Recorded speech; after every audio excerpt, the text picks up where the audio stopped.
And we're on. How we doing? How we doing? Good evening, guys. Very cold for me still tonight, but you'll be laughing at that, won't you? Okay, welcome into the stream. It's a Friday night. It's 10 o'clock. I'm here in the UK with a lot of you guys. Still waiting for news on my house, which I'll talk about a little bit later on. But for now, let's start saying hi to one or two people. I'm going to say hi to Seamus Doherty. Hi, Peter. I'm back from Thailand myself. Now I can enjoy your streams again. Yeah, we did miss you, Seamus. I do notice when regulars are not here. But obviously, being in Bangkok, there was a time difference as well, wasn't there? Going to say hi to always say that wrong. Ryan Siegel. Good evening, Peter and everyone. 19 goals today. Working tonight. Security. 12-hour shift from Ryan and Mongo. Well, you guys are working a very long shift tonight, aren't you? So hopefully the next couple of hours will help this shift go slightly faster. Or who knows? If it's bad tonight, maybe it'll be a lot longer than normal. Matthew Olcoin, how you doing? Nice to see you. Louis Leisure, waiting patiently for the stream. Yeah, hi. Peter Parker, how you doing? Max Wright, hi. Alfreda Jim, hi. Real Rinny, right, what are you saying? Let's put that up there. Good evening, Peter, and everybody at the stream. Certainly this is the best way to start the weekend in a hot Copacabana and elsewhere. Well, thank you, Real. The thing is, I actually enjoy doing the streams at this time. This is 10 p.m. here in the UK, but when I'm in Bangkok, it's really difficult because to start at this time, I would have to get out of bed at 3 o'clock in the morning, and go live at 4 a.m. Well, it's just not doable, is it? So I tend to start it as late as possible, and it's not as much fun as, you know, doing the actual one here like this time. Rub Loud, good evening to you. My goodness me, you're a serial commenter today. I haven't had you in the stream, I don't think, before, have I? Rub Loud, you're just. When I first seen you, I thought, is this guy a troll? But you're just saying hi to everybody. Anyway, good evening to you, sir. To be, not to be, evening, Peter and gentlemen. How you doing? Let's just get these rates up for you before we go any further. There we go, exchange rates. Let you know what the economy is doing, as it were. Eddie, the Meltdown Monger, how you doing? Gary Russell, hi. Rob, I'm going to say hi, of course, to Damien. He's in the back end, making sure you guys behave yourselves, moderating for me tonight. It was Andrew last week, but he's now in the Middle East. He's putting out videos. He's put one out the Saudi Arabian desert. I was just starting to watch it before the stream. There's so many comments from you there, Rob Loud. Okay, George, how you doing? Your story will be coming very, very soon. Dan Schultz, hello from St. Louis, Missouri. How you doing, Dan? Super nice. Hello, Seamus Doherty. Hi, Peter. I haven't watched your streams for a while. Okay, good. Not good that you haven't watched them, but good that you're watching tonight. Leonardo, Monga's good day. Right, I haven't seen you in for a while, Mark. Good evening to you. Hello from Bloomfield, Connecticut. Good to have you in the stream, Mark. Cape Town, is it? Let me just put it up there because I don't know if I could. Cape Town, Tonian, is it? Yeah, how you doing? Handsome man there.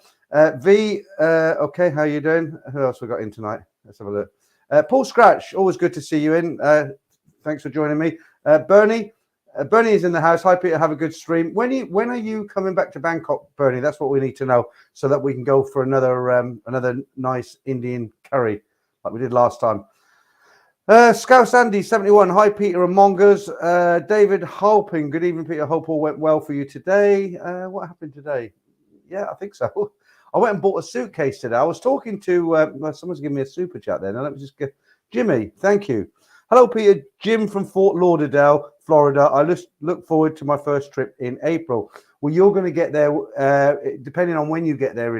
Thanks for the super chat, by the way, Jimmy. Depending on when you get there in April, it's going to be Songkran sometime in April. And that's when everybody's throwing water over themselves. So don't go out dressed like real smart when Songkran's on. You're going to get wet, believe me. Yours Travels, how you doing, Steve? Just been on Phil's live from the pub. Should be a few coming over from the live. Yeah, okay, that'll be good. Let's have a look who else we've got in here. Yours, I've said hi to you. Mike Braithwaite, I've said hi to you. Grey Lad. Hi, everyone. Yeah, okay. Richard Powite, good evening. Jason, did I pronounce that? How do you pronounce that? Let's have a look. Richard, is it Pollack? I expect you missed the W out, don't you? Pollack. Yeah, anyway, apologies if I got it wrong. As always, hi to Brian Street there. Hi, Brian, how you doing? Right, the Real Dutch Farang, right? Now, I know why you put the Real Dutch Farang, because somebody cloned your little flag and all the rest of it, and they were pretending to be you, and it wasn't you. So you now call yourself the Real Dutch Farang. So we know it's you. So from now on, from tonight, I'm just going to call you Dutch Farang. We'll make it simple. How's that? Jonathan Wills, hope you're good. Yeah, travel solo. Hi from Australia. Frank Travels, hi to everyone. Thailand found. Hi, Peter. When do you go back? Snow next week. Oh, my goodness me. We'll talk about that. Right, Stuart Marston. Evening, Peter from Northampton. Only about 6 weeks until my next trip. Well, of course, a lot of people have gone and come back now, haven't they? Boulder Dan, hi. Gary Louch, I am a viewer story addict. Bad news for you then. Is it Gray Louch? I am a viewer story addict. Right, okay, so I'll get back into the comments in a minute. Let me just say thank you to somebody who's given me a super chat there. Wes, how you doing, mate? Down there in Australia. Early morning for you. Good morning, Peter. You look alert at 5 a.m., 9 a.m. here. Hope you had well, I'm actually in the UK at the moment, Wes. The reason I look alert is because it's 10 o'clock at night. I've come back for the sale of my house, but I'll talk to you about that in a bit. But thanks for the super chat, as always. Who else we got there? Jonathan Willis, did I say hi to you? Hope you're good. Let me just get rid of these. I'll put them up again later. There we are. I'll just say hi to a couple of new members. Right. Okay, okay, we're back on track now.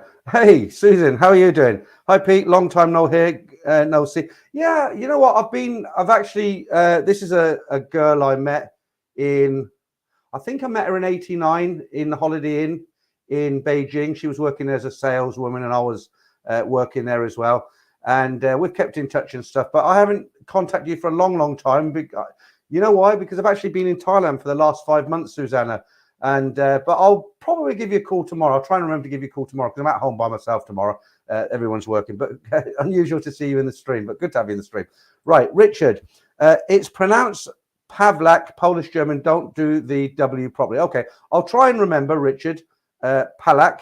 Okay, I hope that's right. But you know what my memory's like. You know, I've got a memory like a sieve. But thanks for correcting me on that one. John Atkinson, hi Peter. Hoping to get out there for Songkran. Yeah, that's in April.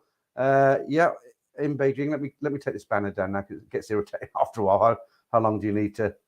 Hang on, wait. That's it. It's gone. It's gone. Okay. Wilma Fingerdo. Okay, very clever. Hi Peter, flying out to Thailand tomorrow. Oh, rubbing salt into my wounds. Okay, so let me just give you a brief kind of roundup of what's been happening with me and my house and all the rest of it. So you know, I live in Bangkok now. I'm a Bangkokian as such. Got my apartment, long-term visa, all the rest of it. Same old story. And so I've had to come back because my house is very close to being sold now. Now, it's actually quite annoying because I came back last Saturday. So I've been back a week tomorrow and nothing's yet happened. So, of course, when I got here, I phoned up the solicitor lawyer in America and the estate agent. They were like, yeah, it should be a couple of weeks, And I said, well, when you say it should be, where are you getting this from? But to break it down, to shorten the story, basically what's happened, I called them up again today and the person who's buying my place, he's had a remortgage offer because his first buyer pulled out. He's got another buyer and everybody's sort of saying, right, 2 weeks now. And I said, well, look, I'm going to hound you if you don't call me. So the solicitor said to me, she said, well, what we could do, we'll do the exchange and the completion on the same day, if you like. If you're not from the UK, how it works here, you have an exchange of contracts and that's legally binding. You can't change your mind and say, no, I don't want to buy it now, or I could say I got a better offer, I don't want to sell it to him. It's illegal. You've exchanged contracts. It means it's now his house. Well, it will be. And then about a week later, you normally do what's called the completion. That's the day you actually move out, take your keys to the estate agent, then you pick up your keys. And what I said to the solicitor, I said, well, I don't really want to do it on the same day because, this is quite a big house. I've got a lot of stuff to get rid of.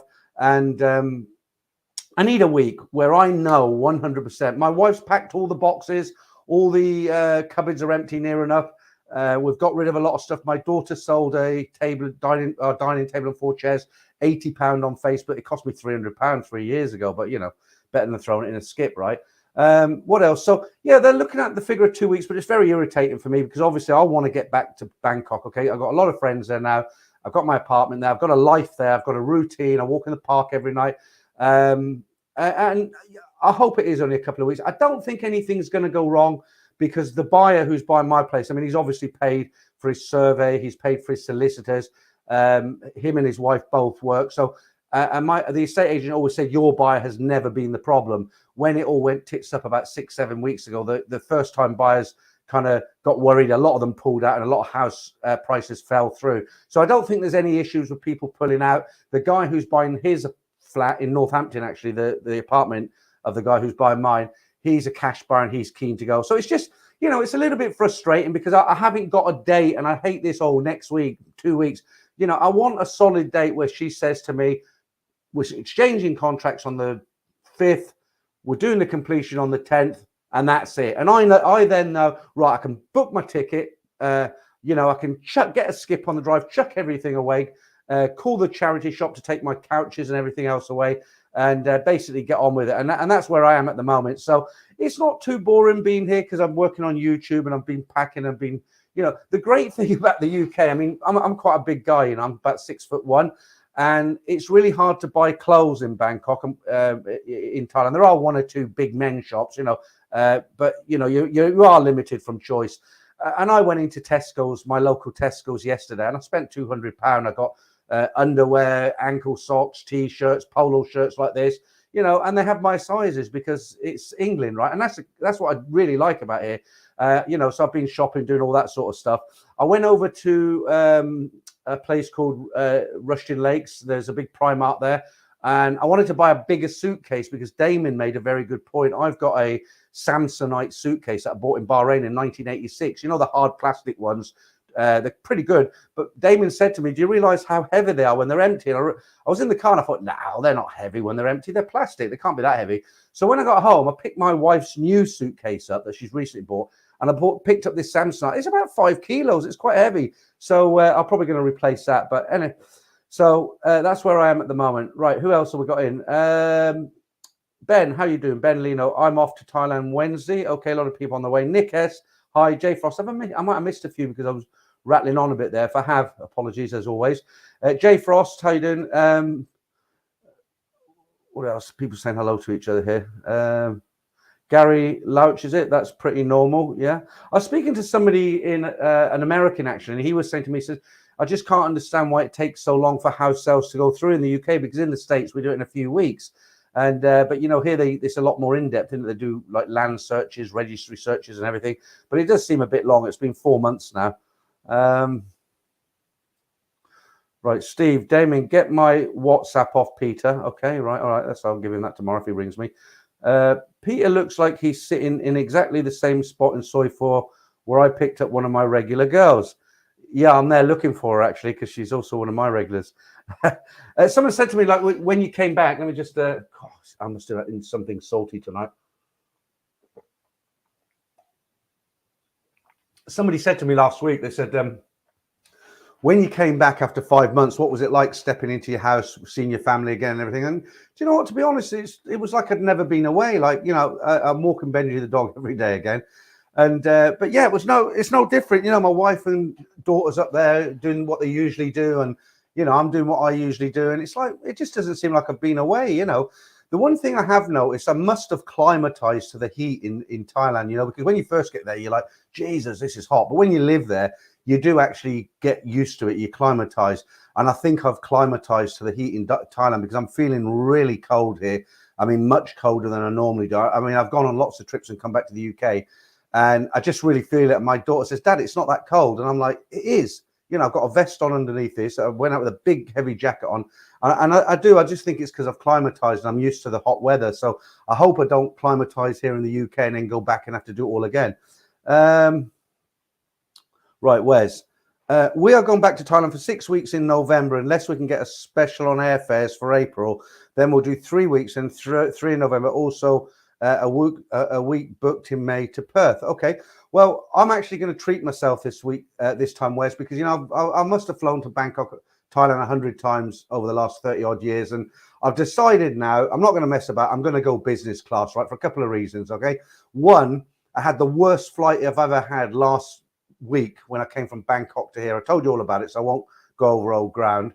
It was a bad flight, and it's the luck of the draw with economy. You can get a good flight, nobody next to you, but they're all full, the flights now, and I won't get into the details, but I've looked at the prices and everything, and you can actually get a business early March. You can get a business class seat on Thai Airways for about 1,600-1,700 baht. Well, that's pretty good. Eva are charging about 2,050. Well, I've just thought this time I'm not going to mess about, because when I go out there this time, that's it. I've got no reason to come back anytime soon. My daughters have told me they'll come and see me in November. I'll send them a economy ticket. They're not going business class. And I just thought, sod it. You know, I've worked hard all my life. You know, it was a terrible flight coming over. Treat yourself. You know, I mean, okay, it's a couple of £1,000, but you know, when you get there, you know, you get to the airport. There's no queue, and you go straight to the business class section. Okay. And then when you go through the immigration, you know, when you're snaking, you have to take your shoes off and all that stuff. You don't do that. There's a separate one for business class. Normally 1 or 2 people in there, apparently. You know, then you go through and you have the lounge, all the free snacks and beers and all the rest of it. You're first on the plane, aren't you? It takes an hour for the rest of them to get on, 45 minutes. In the meantime, you're sipping champagne, right? You get a 5-course meal with real cutlery.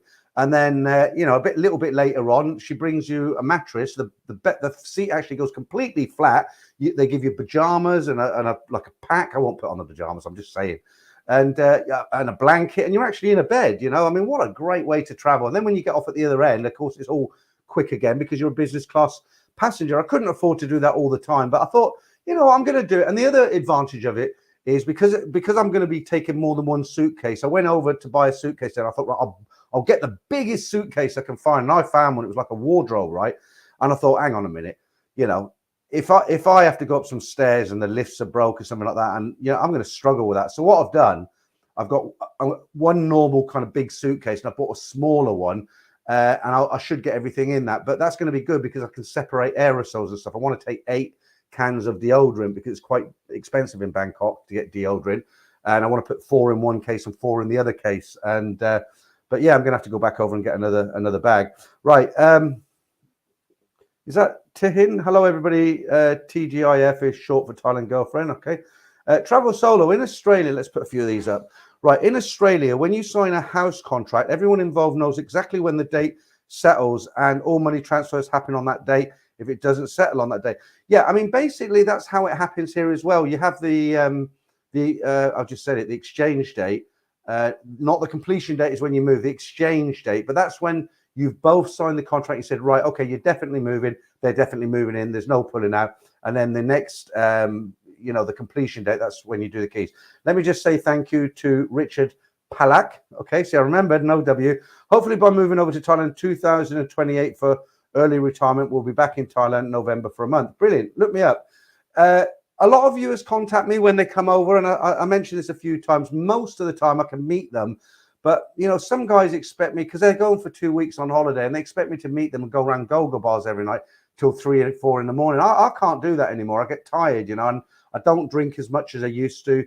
I just don't like hanging out in go-go bars anymore. But you know, I get guys come in, they're like, yeah, come on, we'll meet at 8 and we'll go cowboy, and then we'll go Nana, then we'll head down to Therme, and we'll get, you know, girls and piss. And I'm like, I don't want to do that, you know. So I kind of take a wide berth when somebody wants me to do that. To be, not to be, the average sale is 3 months on average to completion, but longer these days due to COVID. Oh, I don't know, COVID, it's all gone now, isn't it? It's all like the window now. I mean, who thinks about COVID now? Yeah, that's a good point. Have you seen McLaren F1 for a while? Hope he's doing okay. Yeah, that's Clive. Well, he has got, you know, he went through a divorce. I mean, I've learned all this from this channel, but Clive went through a divorce, or a separation at least, and he met a girl in the Philippines online, and he was communicating with her for quite a while. And he said he was going over there. So she's probably taken over his life in a good way. And he's probably just like having a real good time with his girlfriend. He was living with a woman he didn't really want to live with. He's a bit depressed. He was getting drunk, drinking a lot, not getting drunk. And he was coming on streams, and he's probably very happy now. And he just don't have the time to come on a stream. Travel solo, yeah. Jonathan Willis, how you doing? Yeah, exactly. That's what I just said. Look, the real Dutch Farang, I reckon he's in the Philippines. Okay, let me just. Bear with me. Just get rid of that little joke there. Okay. Right, Matthew. Peter, are you on the oldie special and the co-op whiskey for a 4-hour stream? I won't be doing a 4-hour stream, but you're absolutely right. I'm on the I forgot how to pronounce it now. I used to be able to pronounce it. Saint Etienne, is it? Yeah, I think it's Saint Etienne. It's good. It's good. Actually, I tell you what, let's crack one open now. You got me going now. Bloody hell, Matthew. Here we go. Cheers. Cheers.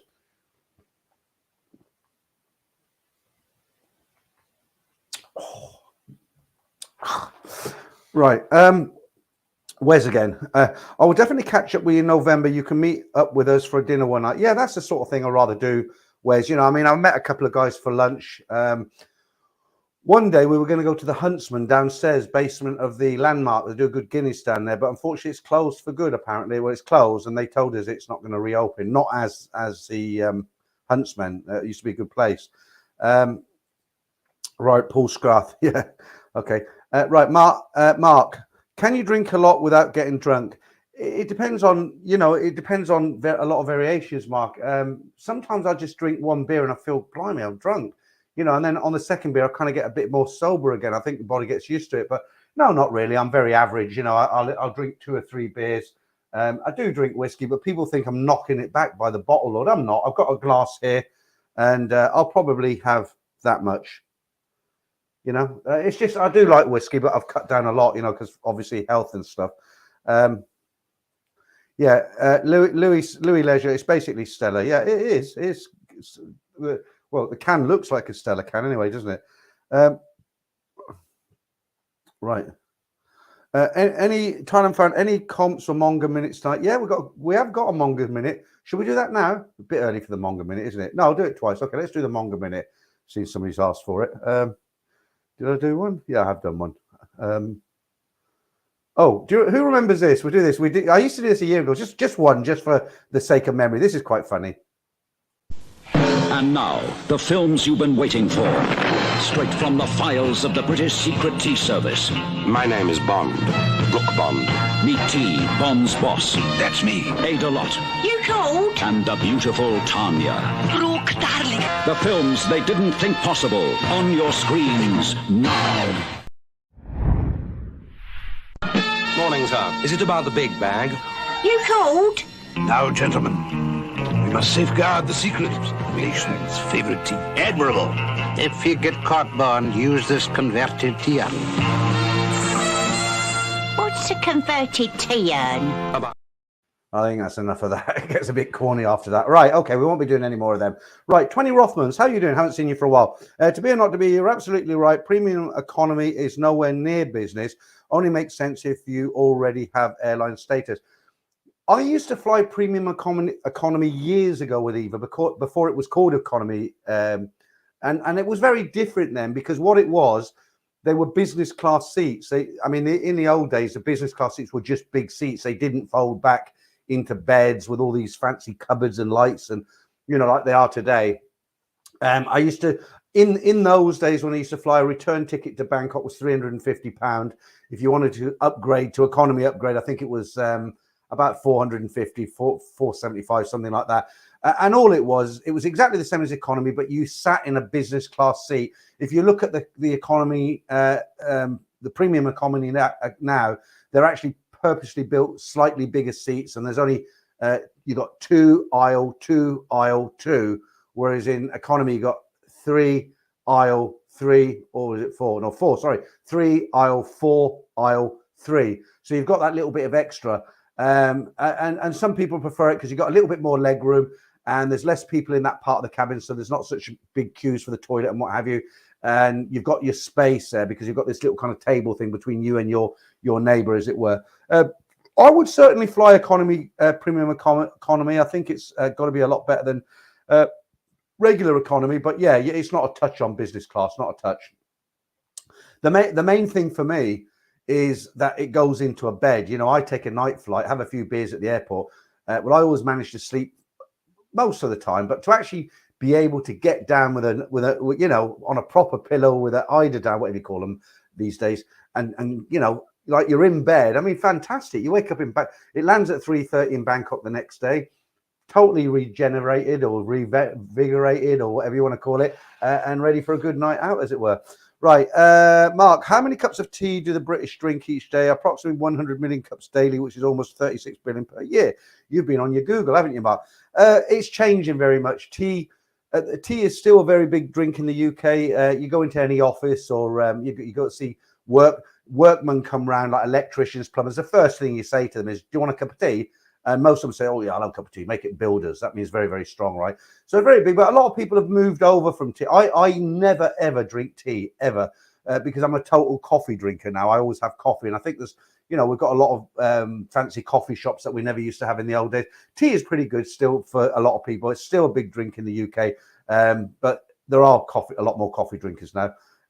Joe, any good soapies in Bangkok? There's a lot. We need to do a 3-hour stream to get through them. Jay Frost, that was better when. Let's have a look. That was better than the last 3 007 movies. Yeah, classic, aren't they? The Beautiful Tanya. Yeah, that was it. Barang, that was either Evergreen Deluxe. Yeah, that's right. I think that does ring a bell. Yeah, but they started doing premium economy before. Well, you're saying it's Evergreen Deluxe. Okay, so it was basically premium economy, but you got the bigger seat, and then everybody started jumping on the bandwagon. Christopher Tate, how did you used to deal with being unable to smoke on the flight for such a long period of time? A couple of things, because I don't smoke now at all. I used to get the big patches, when you're trying to give it a smoke and they feed nicotine into you. So before I got on the flight, I used to put one of them on my arm, and about halfway through the flight, if I was awake, I'd go and take that off and put it on another one. And then I was really naughty one time. I used to vape, and what I used to do, it's really bad, really. If I got caught, I'd have been strung up. But what I used to do, especially if there's nobody in the seat next to me, I used to have a blanket like I was sleeping, and I'd have the vape in my top pocket here, and I'd look around, and it's in the middle of the night, the crew are at the back, talking, or they're in their rest area. Most people are asleep. You got the blanket over you, and what I'd do, I'd just have a look around and sneak down like Popeye, blow it under the blanket and then wait. But you've got to make sure if you do that, you get one that's unscented, just no sort of smell, but people can still pick up on it. But occasionally I used to see people pop up and look around, and they what's that, but they had no idea. Right, Damon, Peter, I think the yellow card and red card system that being introduced very soon. Yeah, we talk about that today. So let me tell you guys about that. You're half right, Damon, half right, because apparently Damon was telling me about this. They're bringing in this new system which won't affect most of the guys who come into this stream. I would say it won't affect any of the guys who come to the stream, right? It's happening in Phuket, actually. That's where it's not at the whole of Thailand, it's Phuket. And for now, anyway, let me read this article for you. It's very short, and it'll give you an idea of what they're introducing, and we'll talk a little bit about this. So it says, Thailand will deport foreigners for repeated violations on the Thai resort of Phuket. They plan to introduce a system of yellow and red cards for violating the order of foreign tourists, according to the local information portal, the Phuket News. Okay, for the first violation of the law, the foreigner will be awarded a yellow card, a notification, and a warning from the embassy. So basically, these guys who get pissed up and start fighting and everything, they'll get a yellow card, and their embassy will be notified, and they'll get a warning from their embassy. Okay, that's the first time, right? For a second violation, what will happen? They call it the red card. You'll be brought into the police station, given a red card, and you'll basically be deported from the country, never to be allowed in ever again. It's a lifetime ban. It goes on to say, details for what kind of violations to tourists will why they're handed yellow and red cards are not yet disclosed. So this is all in the pipeline. But like I said, it's not going to happen to anybody who watches this stream, because we all behave. Most of us, I think, we behave ourselves. I mean, they're not going to, throw you out the country for having one too many changs, or having a little bit of a dispute with a bar girl. But the cannabis thing is quite big in in Thailand now, and you get young guys smoke it and they drink and they can't control themselves. And there is a hell of a lot of Russians in Phuket. I mean, they caught one today. There was an Indian and was it today or this week? Okay, there was an Indian and a Russian guy. I think they somehow sneaked into the Thailand, no visa or anything. Well, they caught them. But there's something like 7,000 Russians in Phuket at the moment, because obviously they don't want to go and join the army, so they're trying to stay out of the country. But sometimes, some of the, not Russians now, I'm talking generally, some guys, when they go out, they smoke a lot, they drink a lot, they've not been to Thailand before, they think it is like their own country, and they just, in the end, they get arrested, taken to the police station. Well, that could be a yellow card, but most of us, we behave ourselves. We go out, have a good time, go back to the hotel, and that's pretty much the night for us. Right, okay, thank you for reminding me, Damon. I did have it on a clipboard. I wasn't going to read it out right away. Susan, I could never sleep on a long haul flight. Yeah, it's alcohol that does it for me because a lot of people can't. You're sitting in a seat. It's not a great environment for sleeping, is it? But to be fair, on a 12-hour flight, when they dim the lights right down and everybody settles down, you can get some broken sleep. I've slept straight through for 7 hours on a flight before, but my trick is alcohol. It's a bad way to do it. But what I normally do, I'm on a 9:30 p.m. flight. I'll check in nice and early. I'll go to the bar in the airport. I'll have 3 or 4 pints of lager. The only problem with that, you have to pee all night. So I always used to book an aisle seat.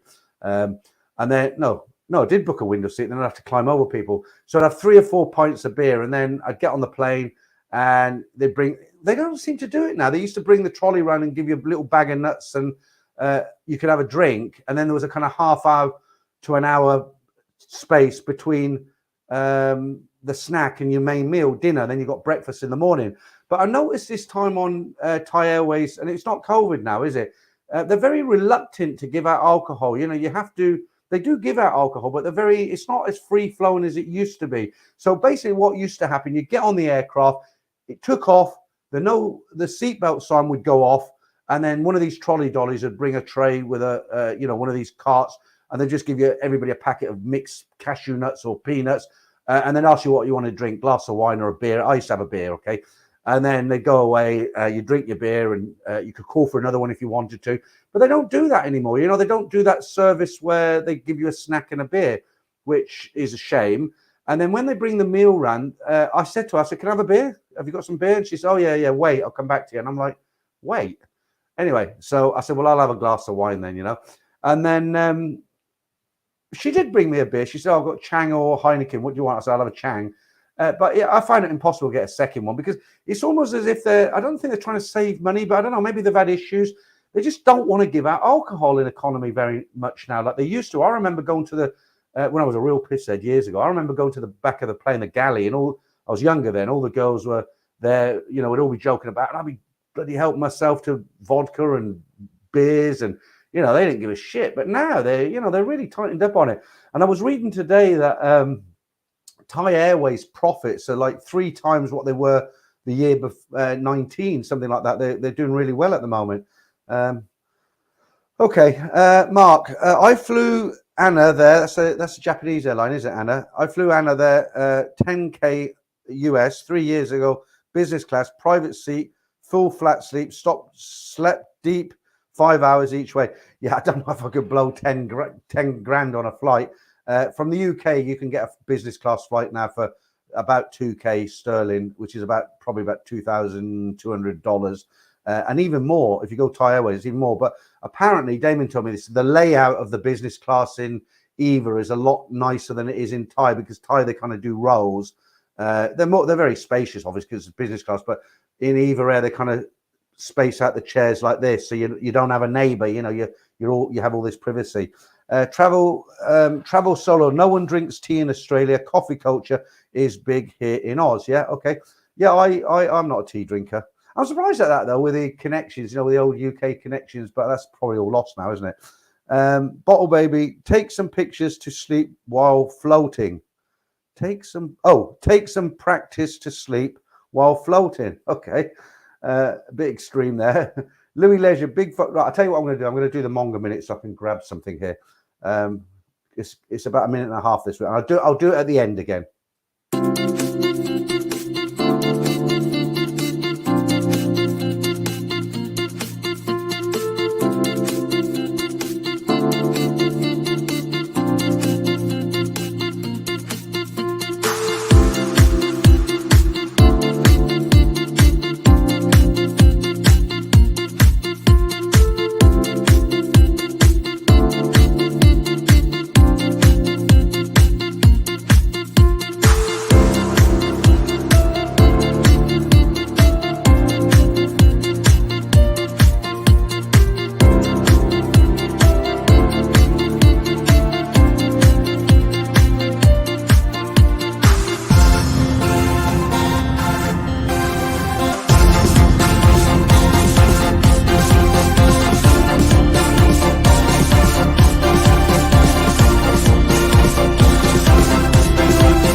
There you go. It's all good, clean fun, and I shall put that on right at the very end again. But I've got a couple of jokes for you tonight. Corny jokes again. We had 2 corny jokes last week. I've got 2 more for you tonight. So let me read one of them out for now, and I'll read the other one out later. So after picking up her son from school one day, the mother asks him what he did at school. The kid replies, "I made love with my teacher." The mother gets so mad that when they get home, she orders him to go straight to his room. When his father returns that evening, the mother angrily tells him the news of what their son had done. As the father hears the news, a huge grin spreads across his face. He walks to his son's room and asks him what happened at school. The son tells him, "I made love with my teacher today." The father tells the boy that he is so proud of him and he's going to reward him with that bike that he wanted. On the way to the store, the dad asks his son if he would like to ride the new bike home. His son responds, "No thanks, Dad. My backside still hurts."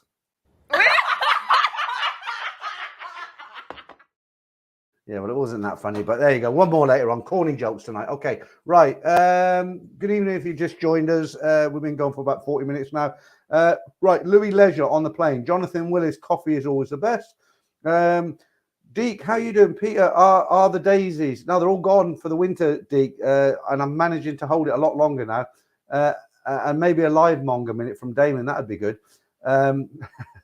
Yours travel. The next one's really funny. I need to change my boxer shorts. The thing is, right, you know, sometimes I get people write in and say, "Oh, you're just like some kind of a pervert doing stuff like that." You know, I get stuff emailed to me all the time, and the way I look at it, I mean, it's just eye candy, isn't it? What I show you here is you can see it on a beach in Thailand, you know, or next to a swimming pool. There's no nakedness, there's no perversion or anything like that. It's just pretty girls, isn't it? Everybody likes to look at pretty girls.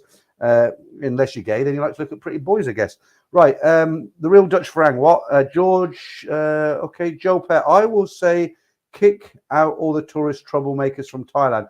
Yeah, but the thing is, who said that? Right, Joe Pett. Yeah, I hear you. I know where you're coming from, but the thing is, everybody makes mistakes, don't they? And if you know, you get a young guy, he cocks up, he gets that yellow card, then hopefully it's a lesson for him, and he's going to, you know, get his sensible head on and think, well, wow, that was bad. I won't do that again. But of course, if he's an arsehole, a complete idiot, and he does it again, then yeah, absolutely, I agree with you. Right, Jeff, thanks, mate. Very kind of you. Something for the beverage fund. Cheers. Okay. Don't forget, we've got a couple of competitions a little bit later on. And what else have we got? I think that's it for now. Let me just check here. Yeah, all right. Yeah, thank you, Jay. Very generous of you. Jeff's rather. You do it every week, I know, or most weeks anyway. Travel solo. Hey, Peter. Where are we? Let's put that one up. Hey, Peter, are you going to look for a long-term relationship with a Thai girl or to be a monger forever?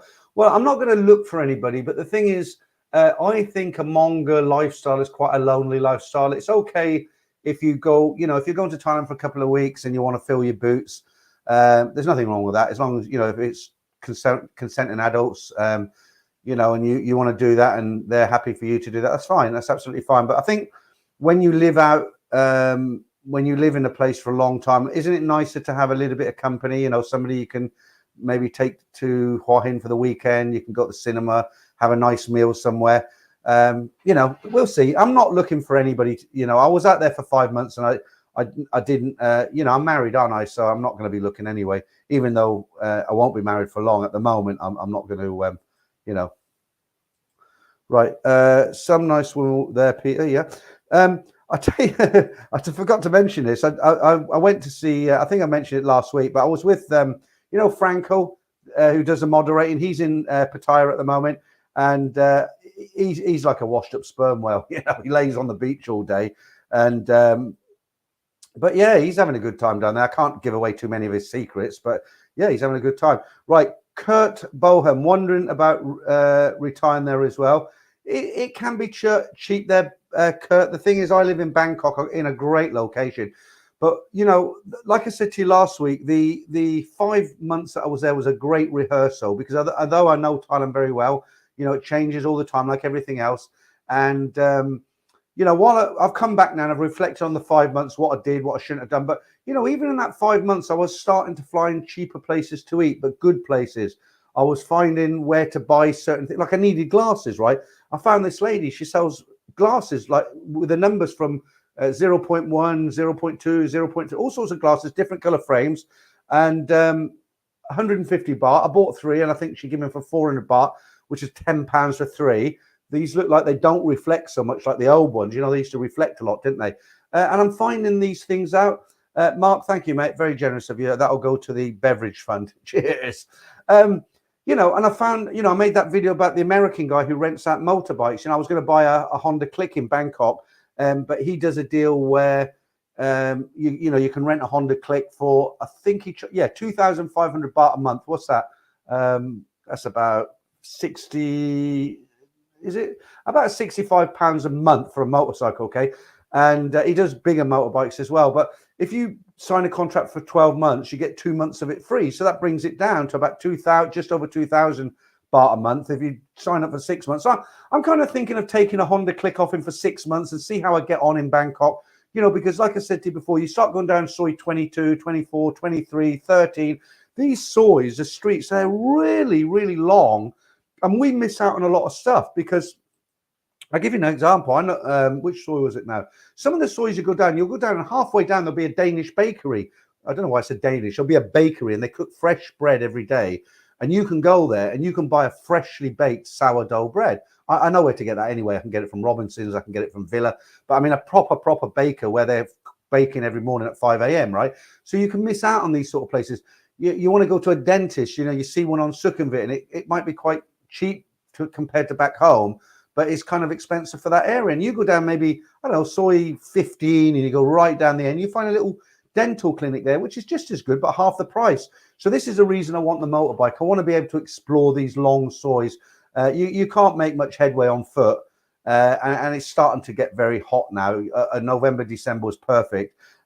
Yours, what happened? Did you win the lottery? Thank you, mate. Peter, take the daughters for Nando's, buddy, while you're home. Maybe see you in Phuket and Krabi, April and May, if you fancy making some different vlogs. I do. First of all, thank you, Steve. That's a great super chat. I do appreciate it. Yeah, no, absolutely. I mean, what I like to do, if I can make vlogs with other people, I enjoy that. But the problem is, most of the people I meet, I'll say, do you want to come on? Like, guys will come up. When I was doing a live stream from Pattaya Beach, I was sitting in the deck chair. And guys would come up and say hello. Oh yeah, I was walking. I seen you doing a live stream. And I said, "Do you want to come in and say hello?" And they're like, "Oh no, I don't want to go on camera." And this is a problem. But you don't mind, do you? Because you were going to do a little bit of YouTube. So yeah, maybe we can do a couple of videos together. That'd be great. You know, if I see anybody else down there, same thing. I don't think me and Damon did one. Yeah, Damon wanted to do one with me, but he always wants to do one in a bar that's pumping out copyrighted music, and you can't do it. Yeah, thanks, Charles. I'll buy you a couple of beers when I see you. I dare say we'll have a few games of pool when you come back, like we did last time, and I'll buy you a couple of beers. Okay, thanks a lot. Okay, Matthew, Damon, yours, tip top, mate. Thanks for the super chat. Okay, right, 50. I don't know what that is. Always stop before getting off the bike. Always stop before getting off the bike. Yeah, and if you're in a car, on the subject of bikes, if you ever get out of a taxi or a car, always look back before you open the door. I told you the story about my mate who just opened the door and a bloody bike went through the door, you know. Right. I'll go on the camera, says Mark. Okay, Mark. So if we meet up, we can do that. Rublud, Peter Min ex was married and has 2 children. Now she wants me back. Shall I do that? By the way, she is Thai. Not sure about that. Peter Min ex was married, has 2 children. Oh, I don't know. You'll have to make up your own mind on that. Right. Okay, Brian. Hey, what's up, Peter? I usually miss these streams nowadays. I had quite a few not complaints. Some of the Australian guys were saying, "Oh, why have you changed your time? It was perfect before. We could watch it. Now you've you've got rid of every Australian because of the time." Well, we've got one in tonight. Wes is in. But the thing is, it's just, you know, I'm in the UK and it's a convenient time to do it. Brian, he says 7 days I'm in Thailand. Okay. There was a guy called Joey sent me a text message today. So I'm driving down the A14, junction 9, and I was thinking of you, and I'm thinking, who's this guy? He knows where I live, nearly where I live. I thought, who's this Joey guy? The problem is my memory is so bad now. I was looking into what it is. My mother had dementia. She was, and I used to go down to, I used to see it. She lives in Haringey, and I used to go in London, you know, Tottenham, and I used to go and visit her, and up to 75, she was like sharp-witted. You know, she used to walk her dogs on Hampstead Heath every morning. I'd go down, stay the night, and walk with her. And within 6 months, she didn't even know who I was. You know, she'd be asking me if I'm coming for dinner after I finish work. And, you know, in the I don't see her now because it's just pointless to go down there. And but, you know, it's hereditary, isn't it? So that worries me. And then I was also reading that if you take statins long term, I do, and they've done me a lot of good for my cholesterol, but they are apparently they're linked to sort of memory loss for some people. I don't want to get too I don't want to say too much medical in case I'm wrong, because there's always somebody sitting on the sideline ready to jump in on me. You know, I got a lot of shit on that video. You know, the video I did 2 weeks ago, the health insurance one. Okay, I was just basically telling you my experience, and a lot of people found it useful.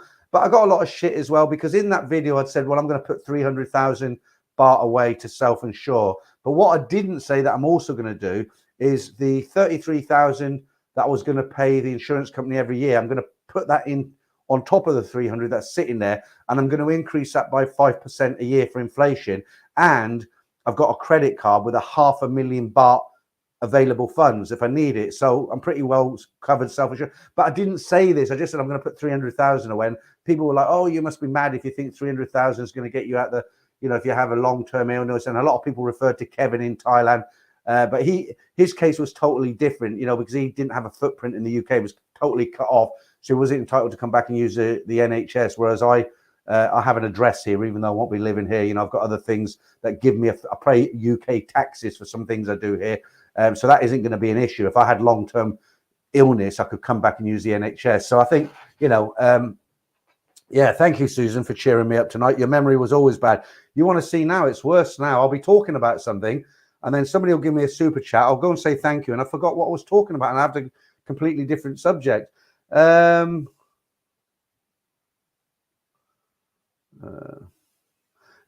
well, I do admit it, yeah. Right, okay, so let's, how long are we going, 10 minutes? Let's do a competition. Let's do the, which one should we do?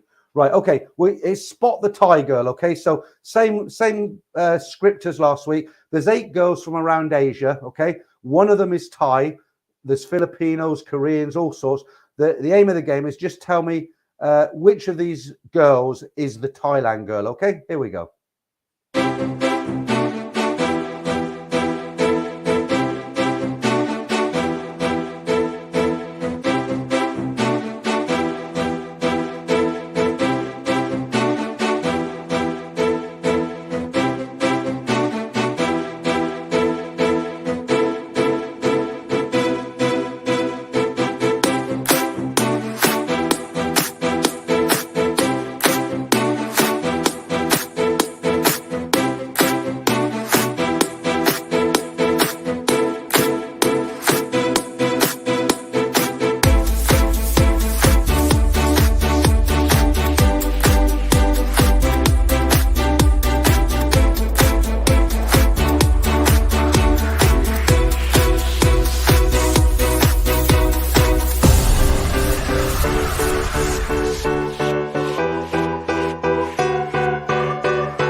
I was just reading somebody's comment there on dementia. So I'll have to go back to that. Okay, so you know the idea again. I want to know which one of those lovely ladies is the only Thai girl out of all of them. Let's go right up and see who we start with. Right, first answer is from Thailand Found, who is wrong.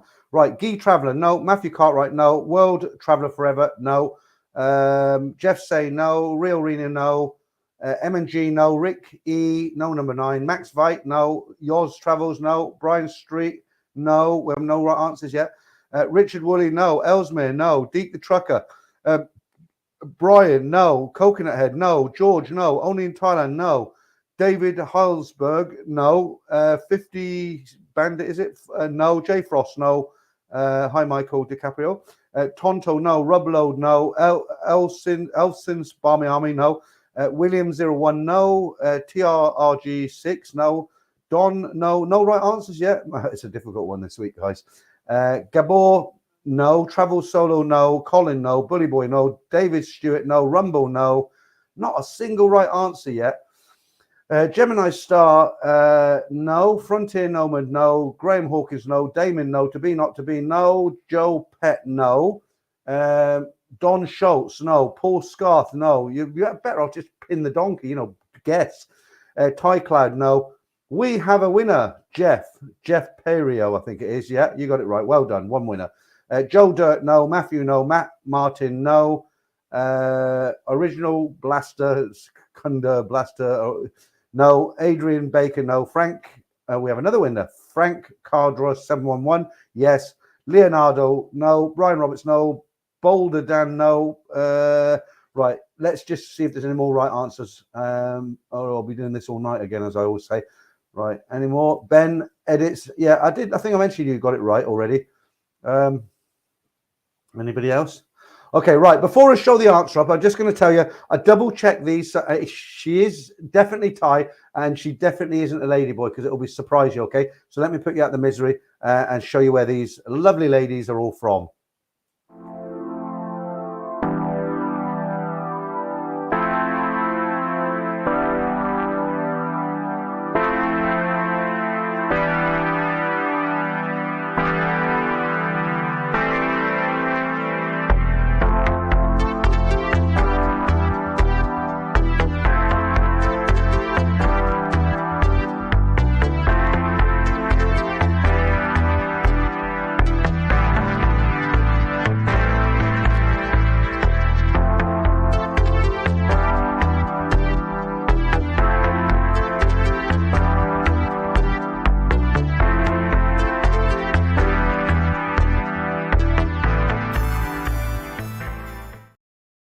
Naughty Boy says number 8 is a bloke. That doesn't count. I don't. It's not. It's actually a girl. Okay. I just want to go back to a comment that I was reading before all the before I put the comment. There we are. Right. Adam Hills. My dad just went through testing for dementia and found out he was very low in B12. A few injections later, and he has shown massive improvement. A simple blood test should tell. Oh yeah, that's. I might. The thing is, I'm limited on time here. I might do that. Privately when I get to Bangkok. That's a great thing about Bangkok. You know, you go to the doctor's surgery here and it's like, well, we've got an appointment in 2026. You know, Bangkok, it's instant, isn't it? Because you're paying for a service. Okay. Where are we? Oh dear. Right, Mark, what bar is that, Peter? Where was that taken? You talk about the photograph in the background. I don't actually know. I think it's probably Soy Cowboy. It's quite an old photograph. I've got a similar one here. Let me let's see if I can find this similar one. Looks like Soy Cowboy, doesn't it? There's another one there with all the chrome and everything. Either that or somewhere in Pattaya. Okay, Gary Hughes, with your memory, how do you know the right answer? See? Got the ladyboy answer there as well. You're going to catch me out there, weren't you? You didn't catch me out though. Right.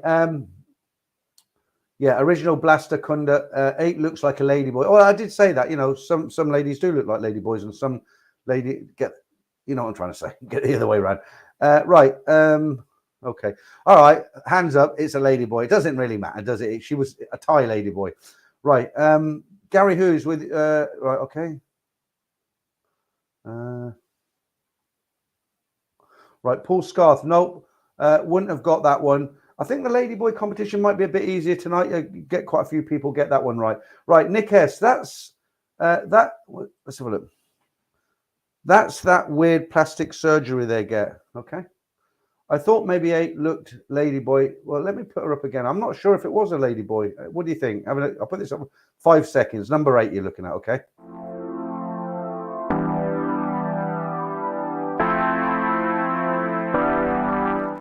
I think the reason I didn't notice because I was looking at something that distracted me on number 4. Look.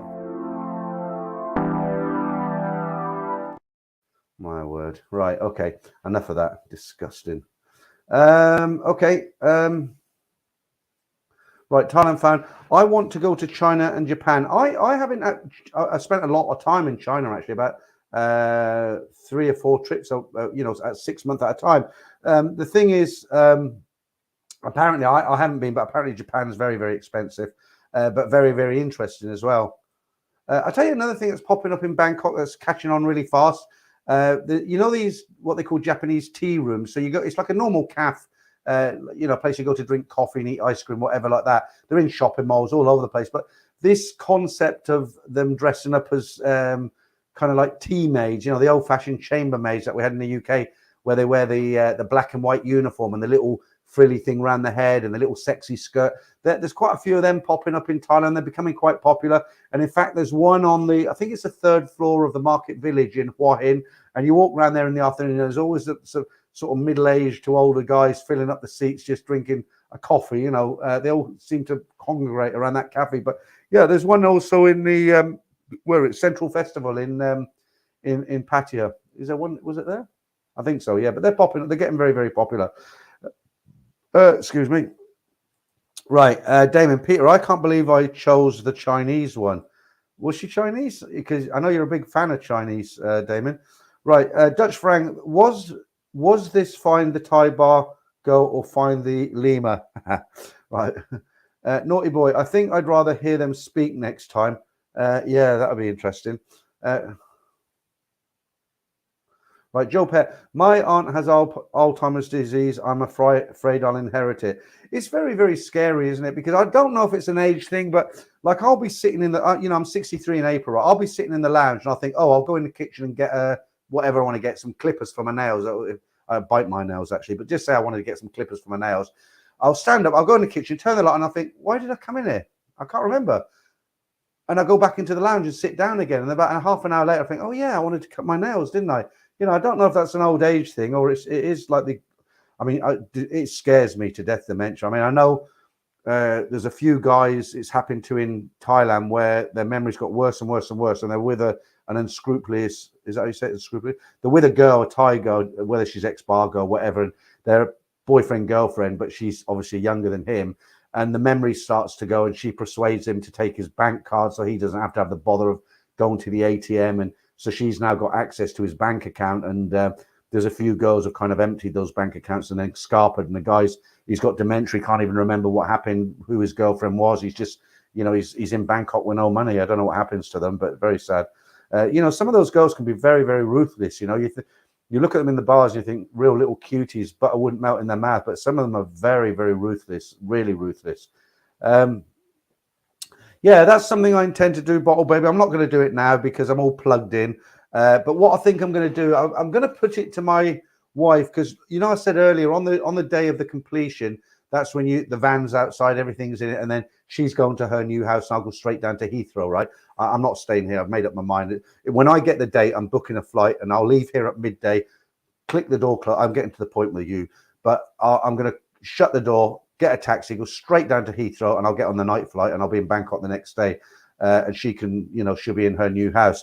But that thing about shows around your studio, I will do. But what I was thinking of doing, I was thinking of asking her to go the day before. So if we've got the completion date, because she's got a new house, a brand new house, no one's living there, and I think she can move in virtually whenever she wants. So what I might say to her is, look, why don't you move, have the truck come and move everything you want into your new house, and then that'll give me a day just to literally, well, everything will be gone, but just it'll give me a day here. It'll be a sad day when I'm looking at empty rooms.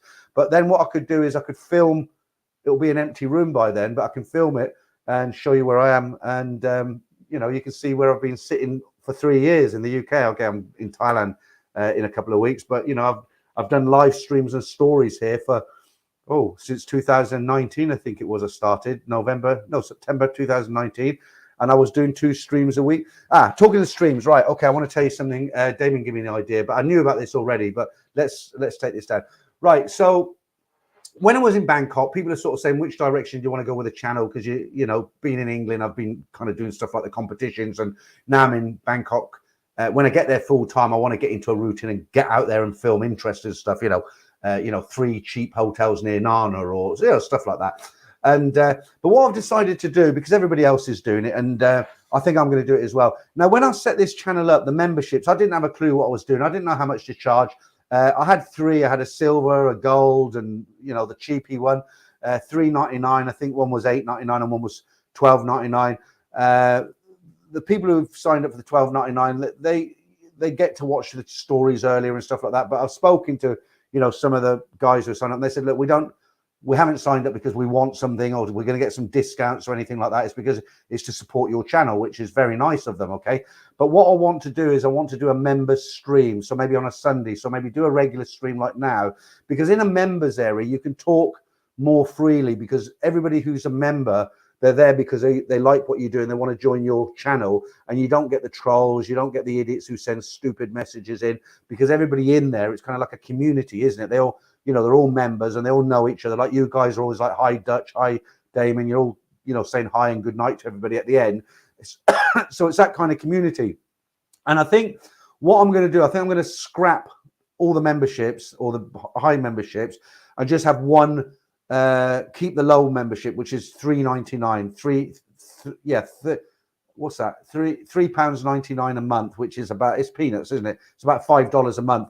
And then everybody who's a member of that cheap membership, they'll get the stories come out. They come out on Saturdays, but I release them to the members on a Tuesday, the gold members. So everybody who's a member will get them stories earlier. But what I'm really looking forward to is a member stream, because that's when you can really get into the, you know, you can talk about a lot more stuff that you can't, you know, when you're in a public forum, you've got to be careful what you talk about. You know, it's not just about YouTube, but I don't know who's watching this. You know, there could be that someone there with a notepad and a pen, you know, taking down every little thing I say. And those sort of people are not going to join, are they? So when you're in a member stream, I can be a lot more freer. And the people who are in that member stream are going to be get a lot more value out of it, because they're going to be part of that community. So that's what I plan to do. I'm going to give it a few weeks till I'm back in Bangkok, and then I'll just stop the expensive membership. I'll write to everybody and say, look, I'm going to stop. Please join again, but join the $3.99 one.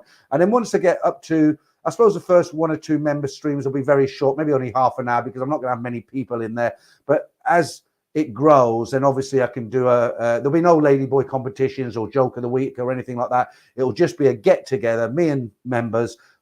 We could talk about a lot more things, and that's one thing I really want to do. So I will announce it when that happens. Okay, right.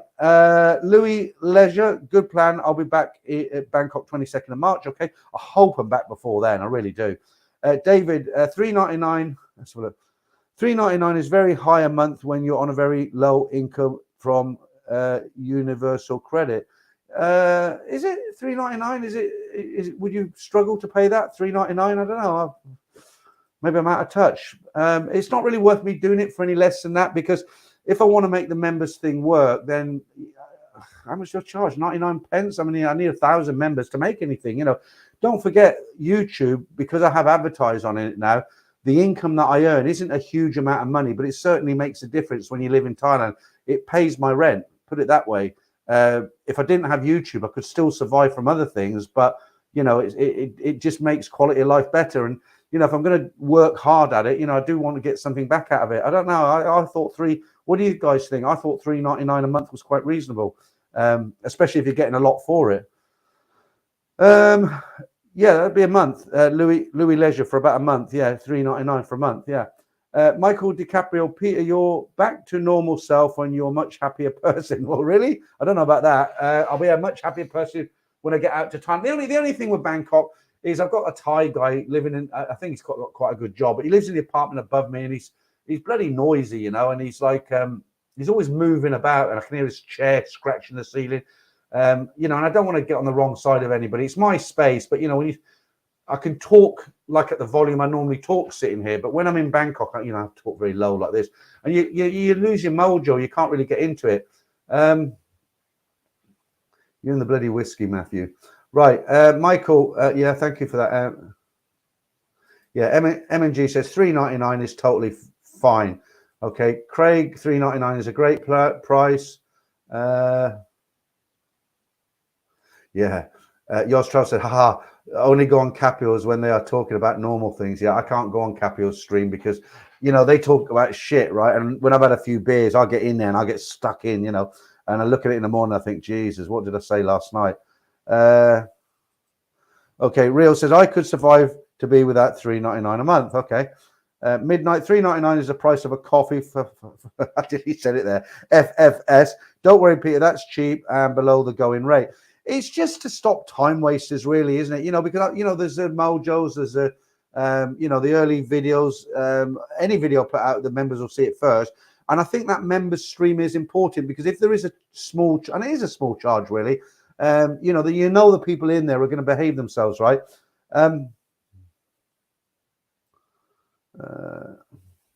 Yeah, thank you, Damon. Well, you gave me the idea, didn't you? But everybody's doing it, aren't they? Yeah, I hear you. I hear you. It's a psychological thing. It's been proved. They've done tests on it.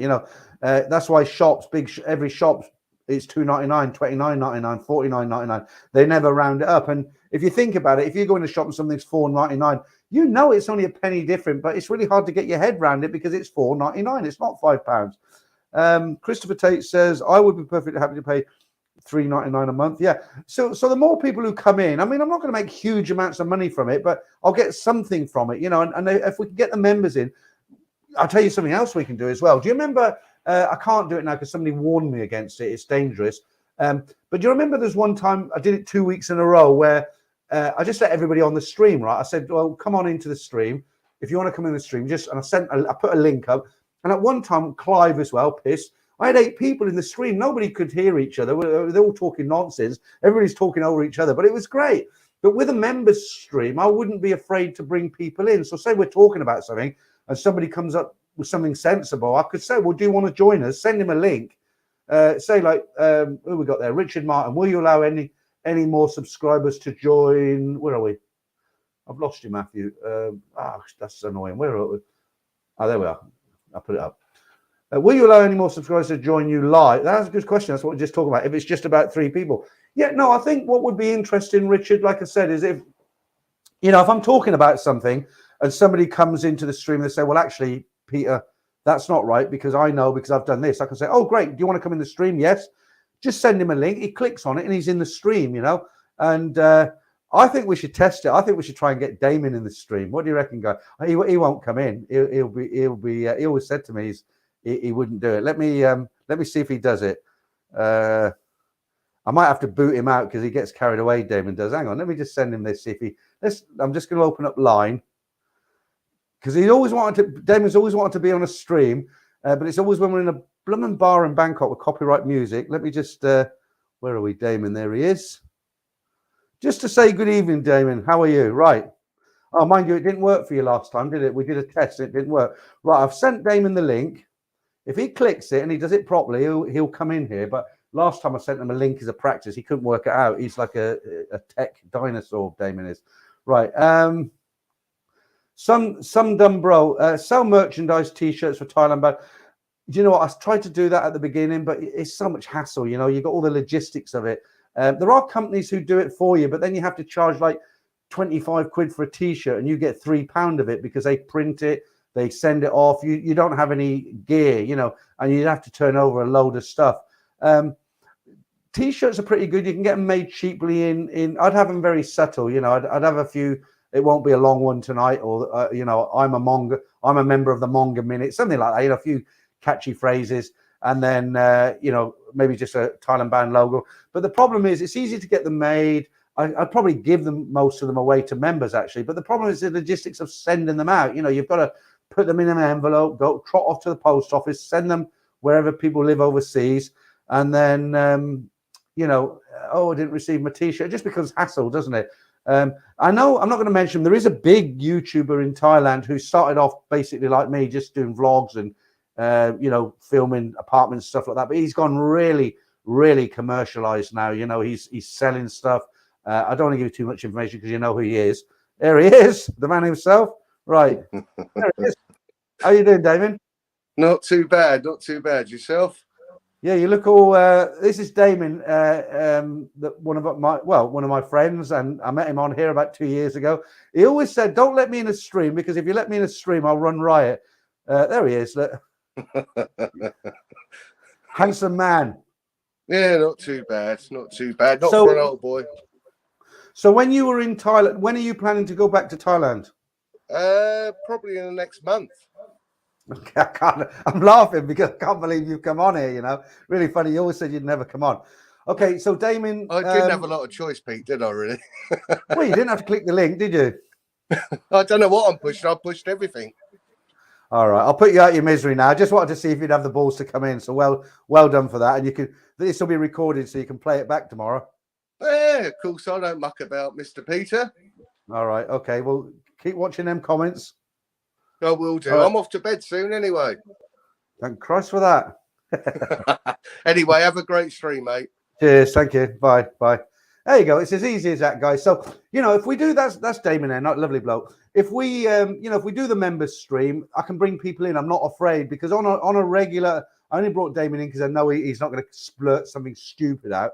And anybody who's in the members stream, they've paid to be members, so I can trust them and say, look, this guy, some dumb bro wants to come in, or Jay Frost wants to come in. So it is that easy, and now you know what Damon looks like. Okay, Rumble. If you make it too cheap, some trolls would pay it just so they could disturb the live stream. Yeah, but the thing is, because you get to know even here that it's not all members. It's just most guys are just regular guys. I get to know. I can notice when a strange name comes in. Like I recognize everybody here: Louis Leisure, Jay Frost, Rumble. You're in. Richard Palak, he's in every week. Matthew is in every week. Yours Travels, Steve playing snooker with him in Bangkok. Louis Leisure. Terry Jones, well, I'll put that comment up actually. Peter, you should let PPL pay what they let people. You can't, yeah, but the problem is you can't do it like that because let me tell you why. Hang on, you should let people pay what they want. Some guys might pay 5, some might even pay 10, and some might just pay 2. It's probably work out more than everyone paying $3.99. You can't set it up like that because of the way YouTube works. You can join. You can have a Patreon. I used to have a Patreon page. And then people can join Patreon. But then again, you have to indicate the price. The thing is, because when people join, there's a button that links to PayPal. So obviously I've got a PayPal account and there's code in those buttons, right? And you have to tell it, okay, if somebody clicks this button, take them to this area of my site or wherever and charge their card this much ongoing monthly. You can't just have it as an open, you can have it as a donation, I suppose, but I just don't think the donation thing would work as well. You've got to have a price. Say, right, it's $3.99 for a member. You want to join. You can come and look at the Friday stream. You can watch every video I ever put up. But Sunday night, it's a community get together, members only, and you're going to miss out on that. I think that's fair enough. I really do, honestly. And the problem is somebody like David, who's on a limited income, who just said he's on a limited income. Someone like him, in a normal case, I would say, look, you've been in the stream for years. I'll give you a free membership. It's not all about the money, right? But the problem is YouTube don't let you do that. You cannot give out free memberships because they take their cut, right? So if I was able to give out 1 or 2 memberships, YouTube would lose out, right? And you know what? They don't like to lose out on money. So you can't, like, I've inquired about it before. I've wanted to give somebody I really know well a membership, but you can't. It's as simple as that, But it's a good idea, Terry. It's just really difficult to implement it. Susan says, I was going to suggest that as well. There's some very generous people out there. Just look at the super chats that come in weekly. Some weeks are better than others, but there are some very generous people. And it's right what you said. If you don't set a price, there are people who say, well, I enjoy what this guy does. I'm going to give him a tenner. There's other guys who can't stand me. They'll troll me. Anyway, let's move on. Right, Travel Solo says, I am a tech dinosaur and I'm 7 years younger. I suppose, yeah, I taught myself, actually. I've never had any lessons on a PC, but I could, all these little clips I put together, like the Manga Minute with the title coming in like this and, all them things in between the girls, the roll and the square. I taught myself to do it, because you do it for years, you learn it. I've always liked computers. Right, T-shirt. Thailand bound, always up for a Manga Minute. That's a good one, actually. We should have maybe we should have a little competition, some good slogans to put on a T-shirt, right. Yeah, Simon set them up for me. Louis Leisure, can some members customize Egypt mojos? So that's one thing I never really got into was a membership. I have to speak to Simon about that because he set that all up for me when he was part of the channel. Simon was a guy he's got the cannabis factory now. But he did all the Nat and Dave cartoons. I was gutted when they were finished. They were really good for my channel, really good. Right, let's have a look. Beyond Tom on the loose again. Oh, yeah, set up a table on Sukhumvit near Robinson, selling your merch and signing autographs. Yeah, I don't think you're allowed to do that, are you? Signing autographs. I mean, that embarrasses me, actually. Sometimes I have, like, I'll come out of where I live and some guy will recognize me and he say, oh, can I have a selfie? Can I have a selfie? And I think, it's actually embarrassing for me because I think, well, I'm just Peter who's got his YouTube channel, but I do it, but sometimes it's a bit overwhelming, that's a great idea, but I don't think I'd be allowed to do that, would I? The boys in brown would have me. maybe I could say, well, I can only distribute it to you if you're in Thailand, something like that, you know, because overseas postage, it'll just be a nightmare. Right, Passimo. Here, just do it. Yeah, that's what Susan said. Look, just do it. What? Just do what? We'll just set up the table. Right, Steve. Get me in now, Peter. Show you want £400 gets you a week in Corey. Okay. Richard, I would come on a live stream membership owner. Yeah, I think a lot of people would come in. It'd be quite interested because I could ask you questions. You know, I could say like, "Where are you? What do you do?" And you know, I think people would find it interesting. That's the way to go. That's what we're going to do. Right, Eddie the Meltdown Monger. That's a good name. I'm also Timothy Soul when I watch on my table. Okay, pass him out again. Patreon will let you pick different amounts, but you can keep the different tiers. Just make it clear that they're not getting anything extra if someone wants to give more than they can. Yeah, I know, but it kind of gets complicated, doesn't it? I don't want to do it. Like, I know it's not impossible, but I just want to say, look, click the button, $3.99. You come into the member stream. If you don't want to, fair enough. Watch everything else. I don't want it to get complicated. You know, you're probably a tech guru, and you're probably thinking, well, it's not complicated. But you know, I'm 63 in April. Ricky, 99 pence for pensioners. I'd rather give it away. Right, Louis Lewis, $2.99, $4.99, $9.99. Maybe a make membership gifting open. Well, I discussed the gifting part of it. You know, YouTube don't allow you to do that. Yeah, you can gift memberships on YouTube, but you have to buy them. So if I wanted to gift some guy on here a membership, I'd have to buy it and give it to him. I can't just give him a free membership. Right, Richard Pallet. YouTube would let me pay for their membership if they can't afford its 5 memberships. One person can pay for Learn This Year. I'll tell you what, let's move off this subject. Leave it with me, guys, because I don't fully know what I'm talking about with YouTube completely. I'm assuming a few things. Let me look into this whole membership thing. If I'm able to say, I might be able to buy 10 memberships at a discounted rate that I can give to people. You know, if I run competitions, maybe do the Ladyboy competition. If somebody gets more right answers than anybody else, give them a membership or a T-shirt or something. You know, make it more interesting.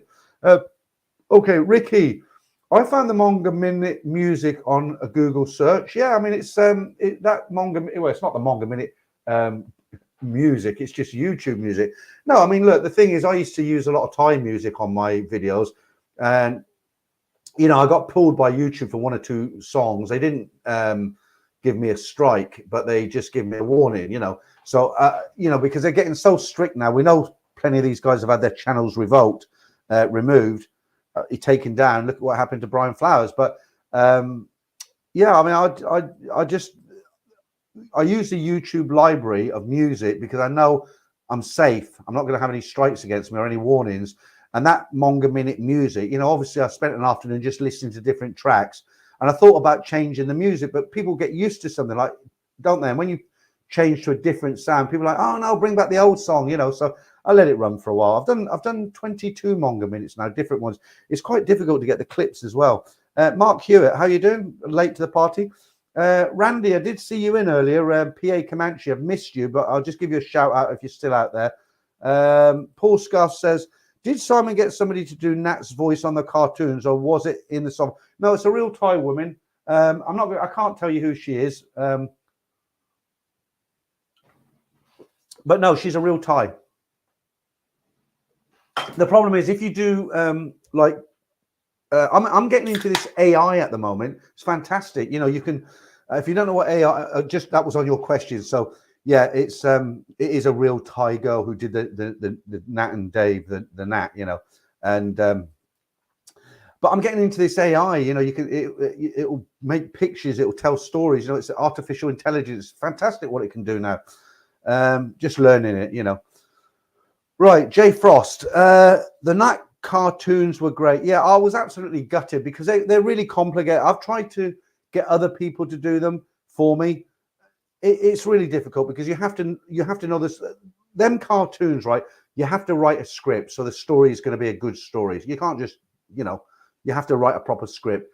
Then you have to have the voiceovers. I'm in 1 or 2 of them as a cameo guest, right, talking. So I had to send Simon to say, say this sentence, say it 4 times and email it to me, which I did. So you got to get the voices, you got to do the script, you got to come up with all the animations, the eyes flickering, the arms moving, and it's quite complicated. And on top of that, you've got to know the bar girl scene, right? I can't just send it over to Fiverr or Upwork and say to some girl in the Philippines, look at this, I want you to carry on the story, because she won't know, because you've got to know that Thai bar girl way of thinking, how they are. And if you've lived in Bangkok or lived in Thailand for some time, you understand the whole thing behind it. And people who watch them cartoons have all been to Thailand. Most of them have. And when they watch it, they think, yeah, this is funny, but it's real. That's what we've all met girls who are like Nat, And of course, when Simon got more and more busy with his container firm, I was desperate to keep them going. He used to bring them in weekly. A 10-minute clip took him 3 days to do. And in the end, I was so desperate. I said, look, I'll give you 20% of whatever this channel makes just to give me one 10-minute video, quality video at the end of every month. And he started the first 1 or 2, but then, I was hounding him because it went on for 5 weeks, 6 weeks, 7 weeks. And people were saying to me, we can't even remember what the last episode was about. So I just said to Simon, look, Simon, it's pointless now, because the gap is so huge between each episode that, people used to look forward to, what's she going to do next week? Because it used to be weekly, it'd end and people could remember and go on to the next week. But it got to the point where 7-8 weeks went by and I'd say, come on, Simon. And he'd be like, it's only one, they won't miss it. And I'm like, no, because people are writing in and they're saying, I can't remember what the last episode was about. So, I had to bite the bullet and just say, that's it. It was good while it lasted. And it went, and it still it's had over 500,000 viewings. The one I turned into an hour, the Nat and Dave movie, as it were. And it still gets lots of viewings even today. It's an old video now, but it's still very popular. Okay. Right, K7POW. Hey, Peter, I travel in 6 days, 27 years, the first time to Thailand. I'll tell you what, I wish I was 27 years old going to Thailand for the first time. The 2 words you're going to hear every day, many times is, it's 3 words. Hello, handsome man, or welcome, handsome man. There is a lot more younger guys in Thailand now. When I first got to Bangkok in 1991, you didn't see a lot of young guys unless they were mixed Farang and Thai and they grew up and they were going to international schools. It was mainly older guys, 50 plus. You've seen a few sort of 30, 40-year-olds who were in Thailand on business, working in embassies, but you didn't get the crowds of young guys like you get now. And you do get a lot. And of course, the girls are only human. If they got the, I'll rewind on that. I was going to say something, but that's not actually true. I was going to say, you think about if you're a Thai girl, you'd rather have a young guy, right? But a lot of them don't because it's hard work. But no, okay, look, I'm going off track here. You're going to have a really, really good time, but just keep an open mind. Don't believe everything that you hear, okay? Your wallet is probably more handsome than you, if that makes sense. Right. Soda Pop Curtis, how you doing? I'm here now, Peter. Let's get the party started. Well, you're a bit late, an hour and a half already. Now, good to have you in anyway. I see you in a few streams. I do know sometimes I go and watch other people's streams, not the entire one. Sometimes I try and watch a bit of Buzz in Pattaya or watch a bit of various ones. I watched one of Ed Sweeney's last week where he's on the beach with kites. Who else do I watch? I like everything Pattaya. That's quite an informative channel as well, but he does seem to have a lot of haircuts. There's a few good YouTubers around, and I do catch bits and pieces, but I just can't watch them all. Right, travel solo. If people want to pay more, then sign up for. We're still on the memberships. We're gonna ditch that membership thing now. Mazza, how is it going back to Ketch and Peter? Apologies if you updated everyone. I missed the first time and watched back there. Yeah, okay, fair enough. Good, fair enough question. That was right at the beginning. It's no different. I thought 5 months away, I'm going to come back. Everything's going to be different. Not in the slightest. It's like I've never left. Here I am in my man cave, like I was for 3 years. I walk the dog every morning, every night, like I did before. I sit on by myself watching Netflix in the evening after 9 o'clock with a beer. The wife sits upstairs watching Korean dramas. My youngest is on Facebook or TikTok all night. And it's like I've never been away. And it's, when you travel and get into a different environment, you need to adjust into that kind of whole role that you're in. You know what I mean? And I have very much got a life in Bangkok now. I've got friends. I've got a routine. There's a park I walk in every night. If I'm not out, if I just have a day where I'm on the computer all day, I put a vest on, some trainers, put the old music on. I walk a few miles around the running track in the park. I found restaurants that are cheaper and tastier than if I was a tourist. I wouldn't know where they were. So I've got a routine, you know, and I've broken that routine by being here now. I'm not getting bored here, but I just want that date so I can say, right, 8th of March, I'm on a plane. I'm going back. And then once I go, that's it. That's it. I've got no reason to come back to the UK unless I get seriously ill and I need the NHS, or I don't know, I get dementia or something like that. And I told you, my daughter said, I didn't ask them. They just came to me and said, look, Dad, can we come over in November and see you? And I said, yeah, absolutely. I'll send you a ticket. So that's nice. And they don't want to go out pissing it up at night. They want to do, they've never been to Thailand. They want to do, well, actually, they have, but they were like really young, so they won't remember it. But they want to do elephant parks and snake farms and things like that. So that's great. Right, Max, have you thought of Patreon? YouTube takes a huge slide. Yeah, I did do Patreon right at the beginning. I pulled out of it. It's a long story. I won't get into it here. I just wanted to mention about the members stream. I didn't want to turn it into a kind of sales pitch, you know, because it's a live stream. We do a lot more than that, and it was just I just wanted to give people the idea to get a little bit of feedback, but we've moved on from that now. Okay. Original Blaster, real Nat on one of your lives. She's done it. She's done it a long, long time ago. You'll never see her face. You'll never see her face because she wants her privacy. She's not a bar girl, really. She's actually, I'll tell you a bit about her without actually giving it away. She runs her own company in Bangkok. She's very successful.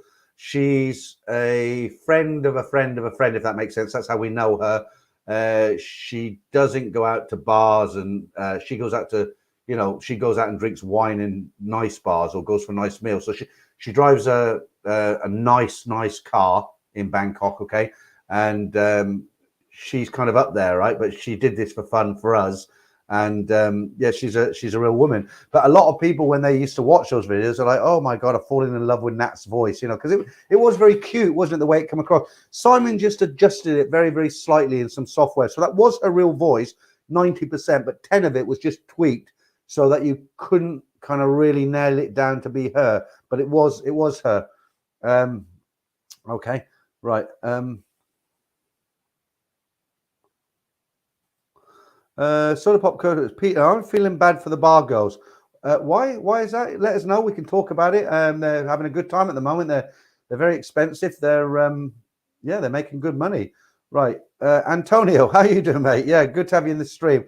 Thanks for the super chat. My good friend Peter, finally I can see you live after 6 months. Greetings from Perth. Yeah.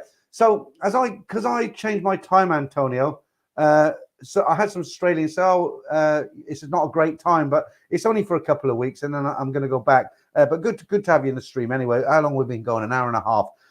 We'll keep it going. Bend over. Does Benji watch your live stream? I'm going to miss the old boy. You know, he's a beagle. I've had him since he was about a year old. I got him from a rescue home. It was terrible what happened to him, actually. I'll tell you really quickly. I don't want to send you to sleep. So basically, when Benji was a pup, a couple got him, and they were both professionals. They worked all day, okay? So they'd leave the house at kind of like 7:30, 8 o'clock in the morning. They'd work all day. They'd get back at 6, and then they'd watch TV or whatever, and then go to work the next day. And they maybe had a Sunday off, right? And what happened to poor old Benji? What they used to do, they got him when he was a pup. And you know how boisterous dogs are, especially when they're young. So what they used to do, they used to leave him food and water, and they'd go out at sort of 8 o'clock in the 8 o'clock in the morning, and they'd leave him in a sun lounge all day, basically. You know, the glass building that's attached to your house. I forget what they call it now. Is it a sun lounge? Conservatory. And they'd leave him in there, and if he messed, they just cleaned it up. Well, of course, what happened? He was bored. He didn't have any exercise. He was running around this conservatory, and sometimes he'd rip a bit of furniture or something because he was bored, right? You can't blame him. And then they'd get home from work exhausted. Well, of course, he's a young pup. He wants to get out there, right? You've got to exercise a dog, even a beagle, right? So of course they're so exhausted that they didn't take him out to walk or anything. So what would happen is they'd come in, have their dinner, and flop in front of the TV. Well, this poor dog He's been locked up in a conservatory all day. They come home, and of course he's boisterous because he's happy to see them, but he wants to get out there.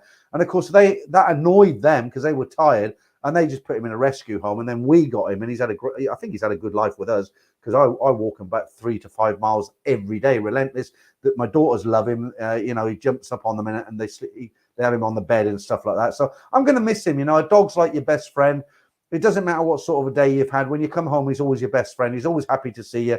He never has any moods. He never argues with you. He never turns around and says, I don't feel like this today. I don't feel like that. I will miss him. I've always had dogs all of my life, and he's been a good dog. Right. Right. Someone trolling apparently. Bayo Tom on the loose again, trolling. Right. Bayo Tom on the loose. Right. Let's see if we can find him then. I haven't noticed. Sometimes Damien scoots off early because he's working tomorrow. Right, what's his name? Bayon Tom. Let's see if I can find him. There we are. All right, let's get rid of him for a while. No, that wasn't very offensive. All he said on that one was, "I'll just keep an eye on him." He just said, "Look, hey, did we ever see the famous garden shed?" Okay, that's fair enough. Yeah, I'll keep.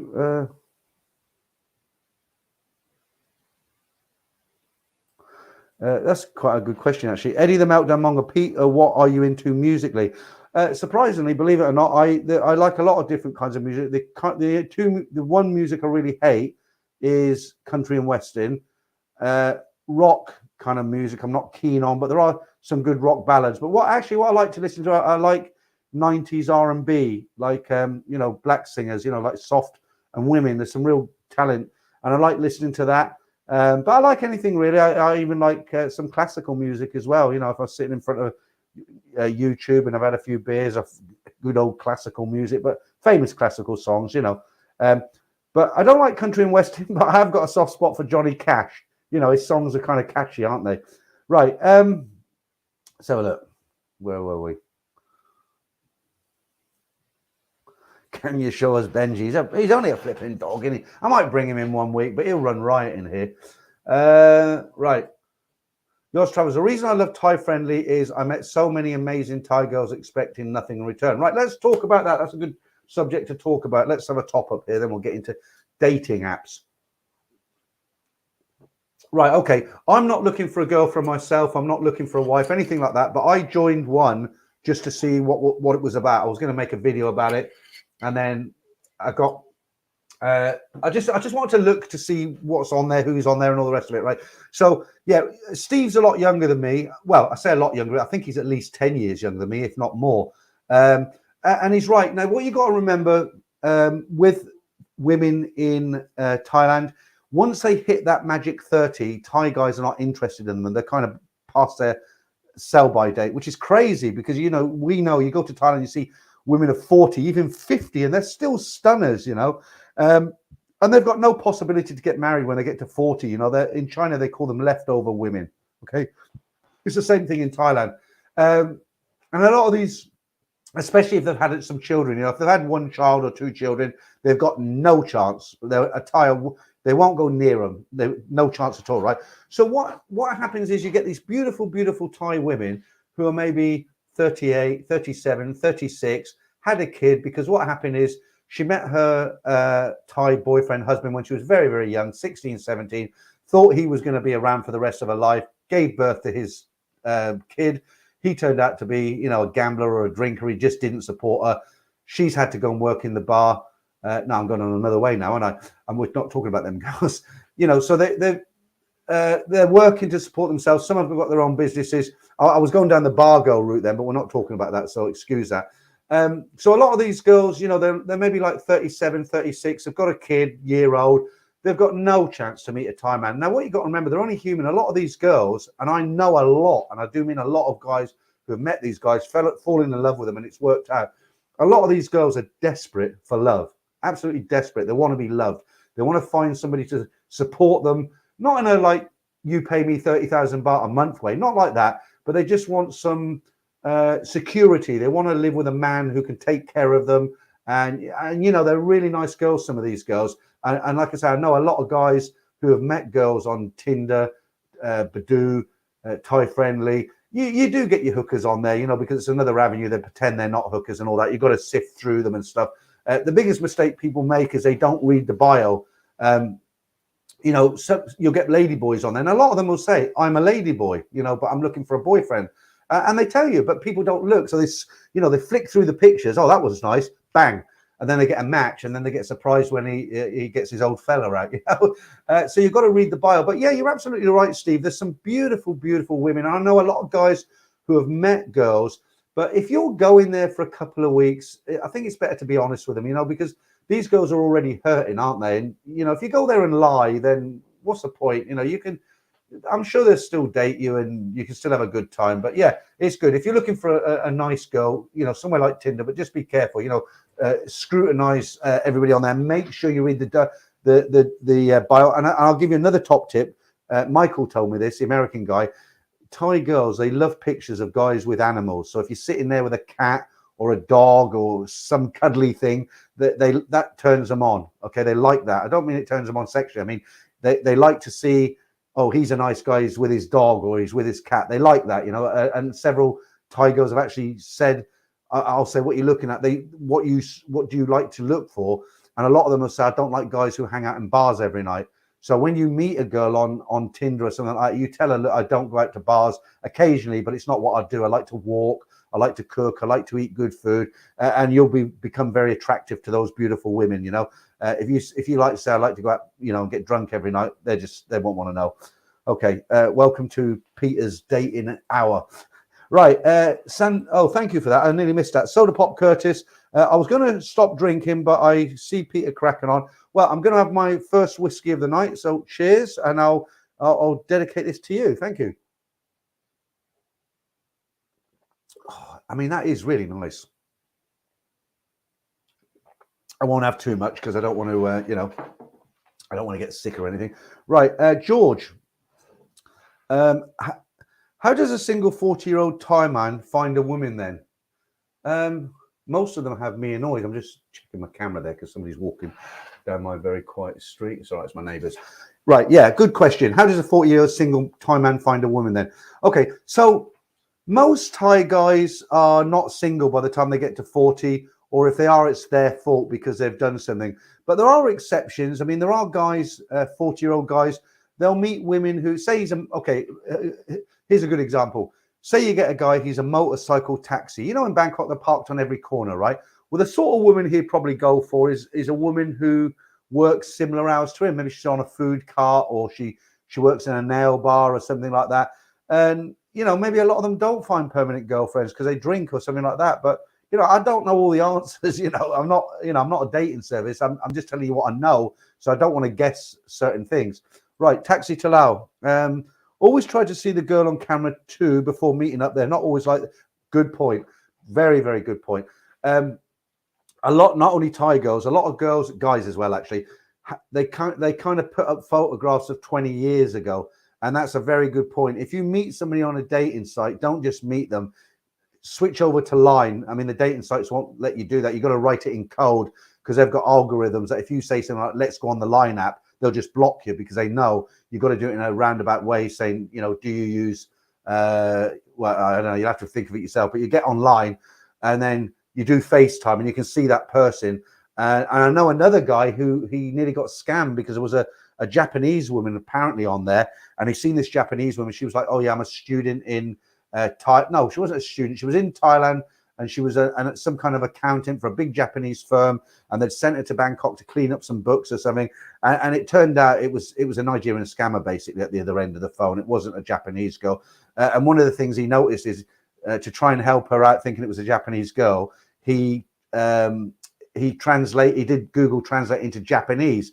And what he noticed is every time they were chatting, she never responded to the Japanese text. So that was his first suspicion. So in the end, he kind of sent her a message and said, look, I don't know you. You sound very nice, but can you take a picture where you are now?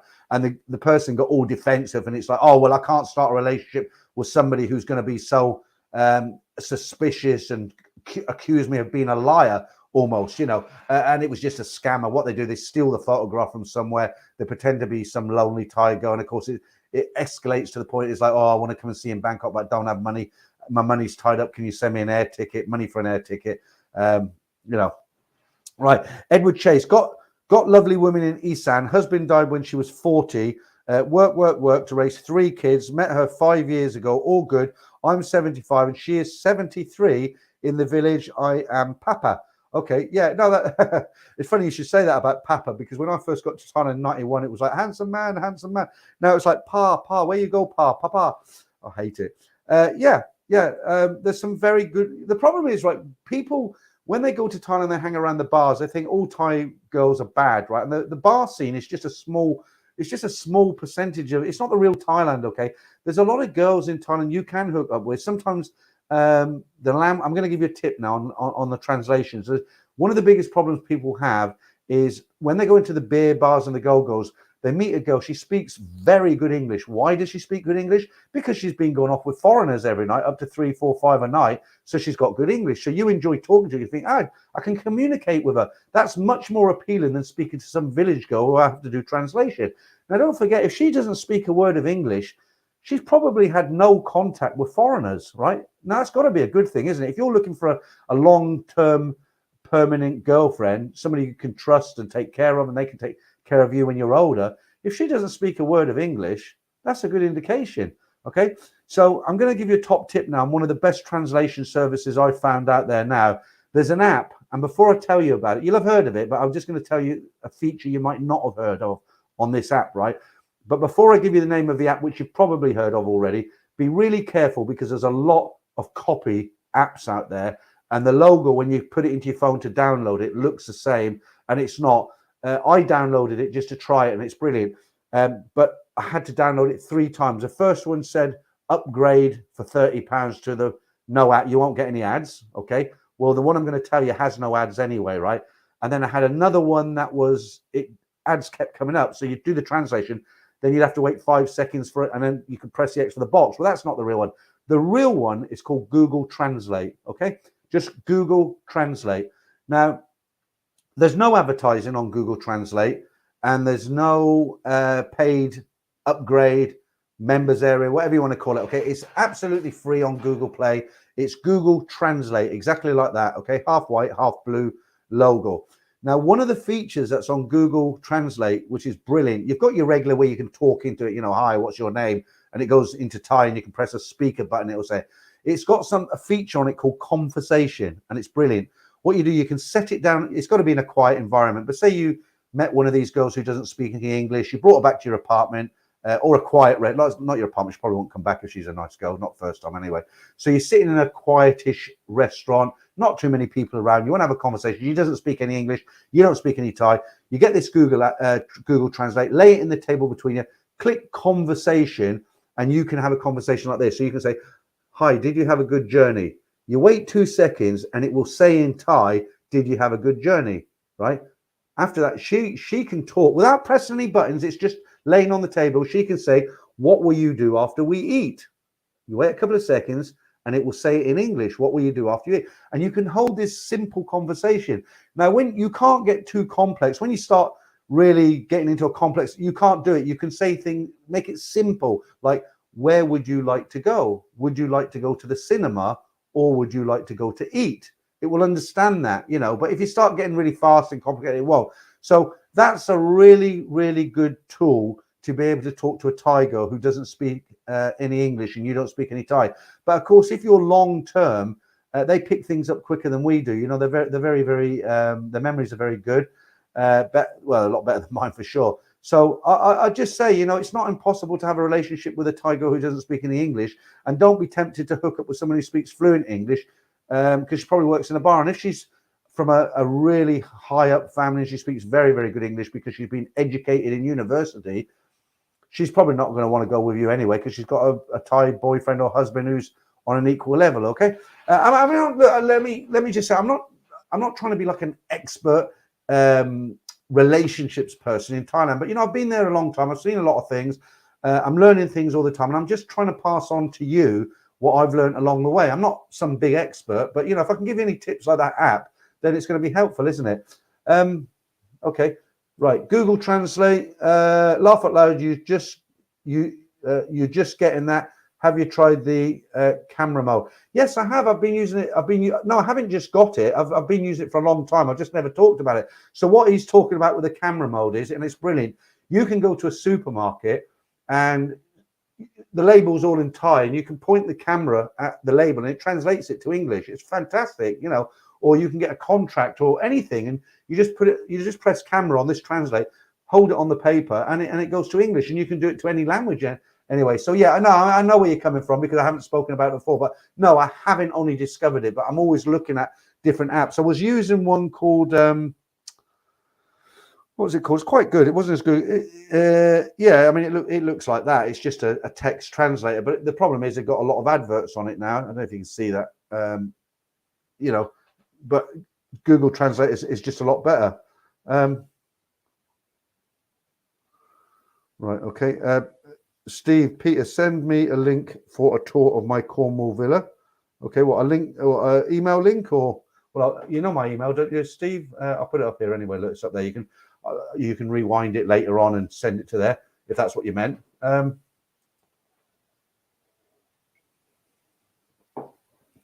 Right, Dutch. I just met her in Krabi, no bar scene. She has worked in the same office for 3 years. Totally different vibe.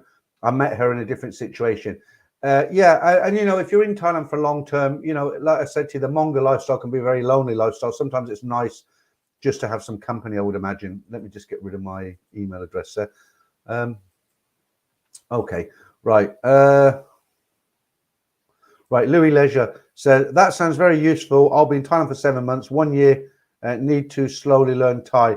Yeah, when you get older like us, it's kind of really, I've tried to learn. I mean, I do speak quite a bit of Thai, but I can't hold in-depth conversations. I know all the food, the money, I can bargain. I can talk to taxi drivers, tell them to go left, right, straight, stop, why are you going the long way, all that sort of thing. But not, you know, like I'm talking to you because I've been a little bit lazy, even though I've been going over there a long time. Right, let's do the Ladyboy competition because we've nearly been going for 2 hours and we've still got nearly 300 in. Okay, so 7 Ladyboys and 1 real lady. I just want to know which of these pictures is actually a female and not a ladyboy.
I think I've made it too easy this week. A lot of right answers.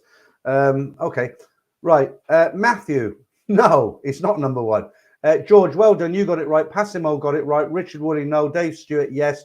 Only in Thailand, no. Lewis Leisure, no. Graham Hawkins, no. Jeff saying no. Max Veit, no. Stephen Forex, yes. Well done to you. Yours Travels, Steve, not this time, mate. Franco, how you doing? Are you up early? There he is, a handsome man. Still in pattaya, must have just got off the nest. Right, M&G, no. Real Rennie, no. Taxi to Lao, no. To be, not to be, no. Mike Braithwaite, no. I thought we were going to have a lot of right answers there. They're just the first few. Tonto, no. Eddie the Meltdown Monga, no. Bayu, Tom, no. V, yes. Well done. Rumble, no. Blue, Streaker, no. Dave Darkin, no. Original Blaster Kunda, no. Gemini Star, no. Padmeister General, no. Dutch Farang, no. Travel Solo, well done, you got it right. Bend Over, no. Dirk H, yes. Paul Owen, no. Cape Town, yes. Well done, you got it right. already, Matthew. It's been going for about half an hour. Look. Barang, no. Soda Pop Curtis, no. Alpha Jim, no. Razy, no. Dan Schultz, no. Some Done Bro, yeah, well done to you. Paul Scarf, no. Gabor, no. Innovations, yes. Charles Saunders, no. Mazza, no. Clive Sweeting, yeah, you got it right. Tom's Salas, no. And it just put that up there. Look, yeah, I know where you're coming from. Right, Max Fight, yeah, you got it right. Hi, Capio, you're in real late. We're nearly done and dusted, but good to have you in. Let's have a look. Who else? Richard, no. Michael G, no. Where are we? Christopher Tate, no. Susan, well done. Well done. You got it right. And you I don't think you've been to Thailand, have you?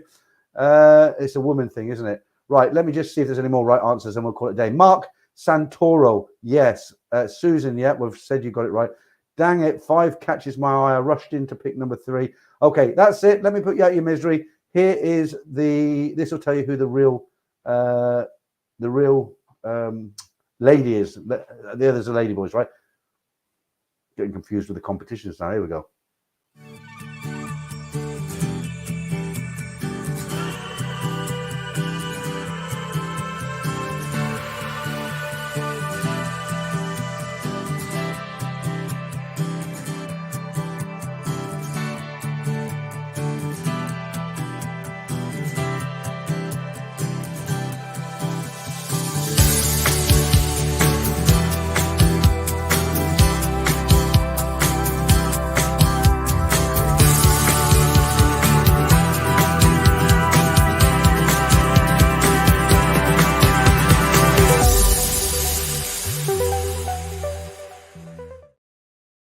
There you go.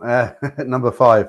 Right. Okay. Time for the second corny joke of the night, and we've still got the manga minute to go. How long have we gone? 2 hours. We're going to wrap this up soon, guys. So, right. A boy says to a girl, "So sex at my place? Yeah, okay. But I sleep in a bunk bed with my younger brother, and he thinks we're making sandwiches. So we have to have a code. Cheese means faster, and tomato means harder. Okay. Later on, the girl is yelling, 'Cheese, cheese, tomato, tomato.' The younger brother says, 'Stop making those damn sandwiches. Your mayo is getting all over my bed.'" Dear, oh dear, and it's downhill from here. Right, okay. Paul.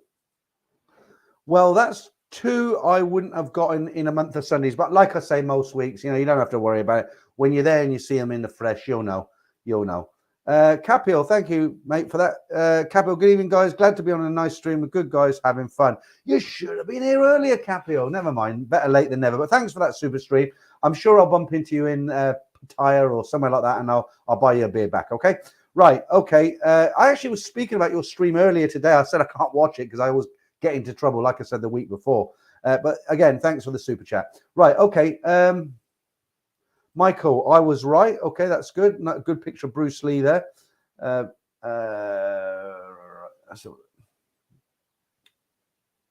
Right, Dutch says, "I thought we were looking for a lady boy." It was the other way around. Sometimes it is, but the seven of them were actually lady boys, and the number 5 was a real lady. Just makes it a little bit interesting sometimes. Right, is that Matthew? Yeah, you're saying hi to Capio. Right, Michael DiCaprio, Peter, you're on fire. No, I'm just in a good environment. I got a little bit of whiskey here. I got a little bit of the Saint. I forgot how to say it. Saint. Never mind. Doesn't matter. One too many. But yeah, enjoying it. Right, whiskey. Cheers, Peter. Lewis. Yeah. Terry Delve. Hello, Peter. How you been doing? Yeah, I'm okay, but I'm waiting for my house to go through. As same old story. Won't get into that again. Travel solo, beautiful girls in photo. Were they hiding in Bangkok? Yeah, I mean this one is really. Is it this one? This one's hard to do. The other one. This one's really pretty, isn't she? But that's been up for a while. Let's just. Thank you, Soda Pop Curtis. That's having a good night tonight. See you after Songkran. Low season is good reason to visit. When you're in Bangkok, look me up. Look, I've put my email address up there already. Look me up now. If you want to have a lunch or a dinner or an early beer, I'll meet up with you if I've got time. I don't always have time because sometimes I'm out in patio shooting video, whatever. The only people I kind of avoid or I'll put them off is the guys who say, "Yeah, I'm just in town. Let's party. Let's go to Nana Plaza, Soy Cowboy, and you know, they want me to drink with them till 3, 4 in the morning. I just can't do it anymore, you know.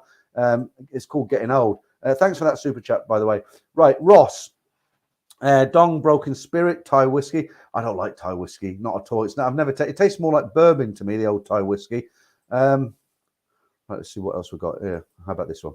That's a very used picture. That one is. You'll see that a lot around Google, but you know, lively. Too much information, JB. Too much information. Richard Martin, judging by my lack of lady spotting, I'd be totally yes if I were to visit Thailand. Literally, you would be, yeah, if that makes sense. Right. A couple of times I was down Soi 4 and scanned big dogs and morning night looking for Peter. Well, do you know what? I've kind of avoided Soi 4 because I found some, you know, Bangkok's always evolving, changing, streets change, bars change. Now, I used to love Stumble, especially because it's a great place to people watch. But the problem is you can't always get a seat on the front, right? I don't like to sit inside Stumble, okay? I just don't like it. I like to go to Stumble early and sit on the front there. Or if you can't get a seat on the front at Stumble, go next door to Big Dogs, and that's got a much bigger frontage, and you can normally get a seat there. But the reason I don't go out there, I didn't go out to, I think I popped into Nana Plaza twice in all the time I was there. It's just overpriced. The girls have gone hardcore now, and it's just, you know, for me, it's lost its magic. It's just, I'm an old fart, right? I've got memories of what it used to be. But, you know, I'll tell you where I've been hanging out a lot lately compared to, not Soi 4, but Soi 11. There's a lot going on down there now. It used to be quite a quiet Soi. You've got Oscars, which is a cocktail bar with high-class ladies in there. And there's a few of those kind of bars down there. But as you walk down Soi 11 now, it's all completely changed. It's all bars, all down the, a lot of bars, a lot, you know. And if next time you're in Bangkok, is that, did you do that twice, Soda Pop Curtis? You did. Wow, thank you. Soi 6/1 will leave with you, sore bum, as I have been to. Yeah, you're talking about Pattaya, though, because you've got Soi 6 with the ladies, and the one before Soi 6/1. Yeah, don't go down there when you've had a few beers, because you don't eat your breakfast sausages. They'll get rammed up you. Right, and thanks for another super chat. Very kind of you. Yeah, you know, look, if you're one of those guys, you fly into Bangkok and you got the same old Soi Cowboy, Nana Plaza, and that's it. Have a look down Soi 11. It's a very good Soi now. A lot of bars come up. Another good one is 7/1. Okay, there's not much down there, but there's one or two good bars. There's a place called Wood that is very, very interesting. I can't talk about more than that here. And there's another place that does something similar to Wood on the end there. But Soi 7/1, that's worth a visit. Where else? 22 used to be gone. That's all good. That's all gone now. But yeah, Soi 11. Of course, Soi. Is it, where's the German beer bar? Is it Soi 5 or Soi 7? One of them. But try that side of the street and just explore a little bit, because there's a lot of changes going on. You know, and like I say, I mean, Nana Plaza is what it is. Nana Plaza, it is what it says on the tin, but I've kind of outgrown it now. It's expensive. The girls are hardcore. It's kind of like there's a lot of rookies in there these days. That sounds a bit offensive. I don't mean it like that. But, you know, you've got to explore a little bit. Right, Matthew. While the super charts are coming in thick and fast, keep on going. It's, you know what, people are very generous tonight. When I'm in, it just doesn't seem to work when I'm in Bangkok, when I sit in the room, because you know, I'll do like $30 or something. But what a lot of people don't realize, Matthew, is that YouTube take a 30% cut. So if I have a very good night and generous people leave me like up to 100, for instance, I'll get 70, which is still very good for sitting in front of the camera. But you know, they do take a big cut. Rick E says 7-11 question mark. What did I say? No, sorry, yeah, 7/1, not 7-11. 7-11 is welcome. Yeah, so when you're on the other side of the street, you've got Soi. Well, you just walk along on the other side of the street from Soi 4, and it's 7/1. That's what I meant to say. That's quite a good little Soi. But Soi 11 is very good. Right, Bottle Baby. Where are we? Why are you not coming up? There was a disco at the very end of Soi 11. Nothing else. Grand President had 3 towers. The third tower was the best for avoiding the walk of shame. Right. Well, the only place I know on Soi 11 that had, it's a dated word now, disco. As you walk down Soi 11 from Sukhumvit, right down near the end, there's a hotel, and it was up there. It was right on the top there. I don't know if it's still there. It's kind of just past Oscars. I'll tell you what I did look at the other day, just out of nostalgia's fact. Have you had too much to drink, Soda Pop Curtis? Have some more whiskey, have some more. 7/1 is a lot of fun. As Peter says, no need to bring the wood, right? Listen, thank you. I don't know what to say. I can say thank you 100 times. It won't make up for, you've been very, very generous tonight. Thank you. 7/1. And you have to guess what the wood bar is. Like Soda Pop Curtis says, it's wood. What does it mean? You know, I just can't tell you. But yeah, that's very generous of him, isn't it? Okay. Right, I'm not sure. George says, hard eyes, what does that mean? I'm not sure. I know what sweet mouth means. Me and George actually had the guy whose comments there now, I think he's from Holland. But I met him when he was in Bangkok a few weeks ago, and we went for a meal in Terminal 21. They have the hot pot place there. I forget what it's called, H&M or something like that. Anyway, we went in there and he offered to buy me lunch. But you know what? When somebody buys me lunch, normally I'll have a burger and chips. It's 180 baht, 220 baht. That's fine. They can buy me lunch, and I say thank you. But we went to this hot pot place, and it's so good. We had beef, vegetable. The bill come up to 1,500 baht, and I said, you know what? I said, I'm going to pay for half of this. I appreciate you've invited me for lunch, but I'll be taking the piss if I let you pay 1,500 baht for lunch. So I gave him half, but it was nice to meet him. We had a nice chat and everything. And most of the guys I meet when I'm out and about, like guys will phone up. Most of them are they're okay, they're pretty good guys. But I do meet some kind of one or two weird guys. Not many, but I do get the odd one. Right.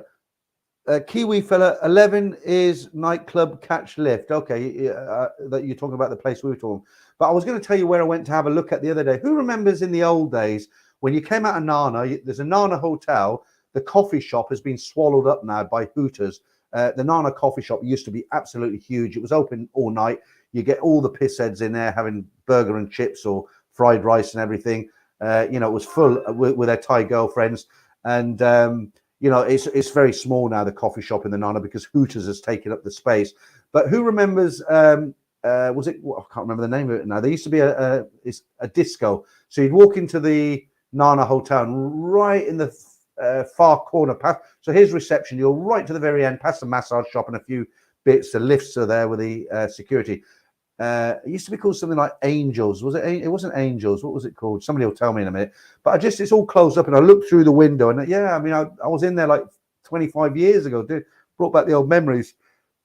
That's going to annoy me now that I can't remember what the name of the place was. Was it Angels? Who knows what the disco in the Nana hotel was called? I don't think it was Angels. No name says Bed Supper Club or Q. I think it was Q. I think it's Q, the one upstairs.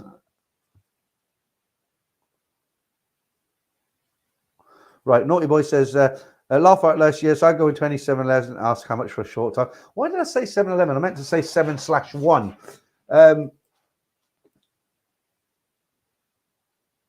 Oh, okay, yeah, okay, because it was, Brang Wood used to be Dr. BJ. Didn't they have a problem with the name, or they got closed down by the police or something like that? Then they reopened as Wood. It's not a great name, is it? Soda Pop Cola. I have been drinking tonight, but all is fun when you can. Yeah, absolutely. You're only living once. I've got a friend. He works. He doesn't know how to enjoy himself. He just works. And I said to him, "What's the point? You're going to be the richest man in the graveyard. There's just no point. You've got to have a balance, haven't you?" Right. George, Flanders will soon be part of the Netherlands. Good God willing. Okay. Thank you for that. Matthew Cartwright, if you say that he will be remembered to end it. Yeah. Well, you want me to end now? What's the time now? I'll tell you what, I will have to go out and go to the little boys' room. Let me do that. Let me just go out and have a quick, you know what? I'll put this lady on that I always put on. I just hope I get back in time because it's a very short clip.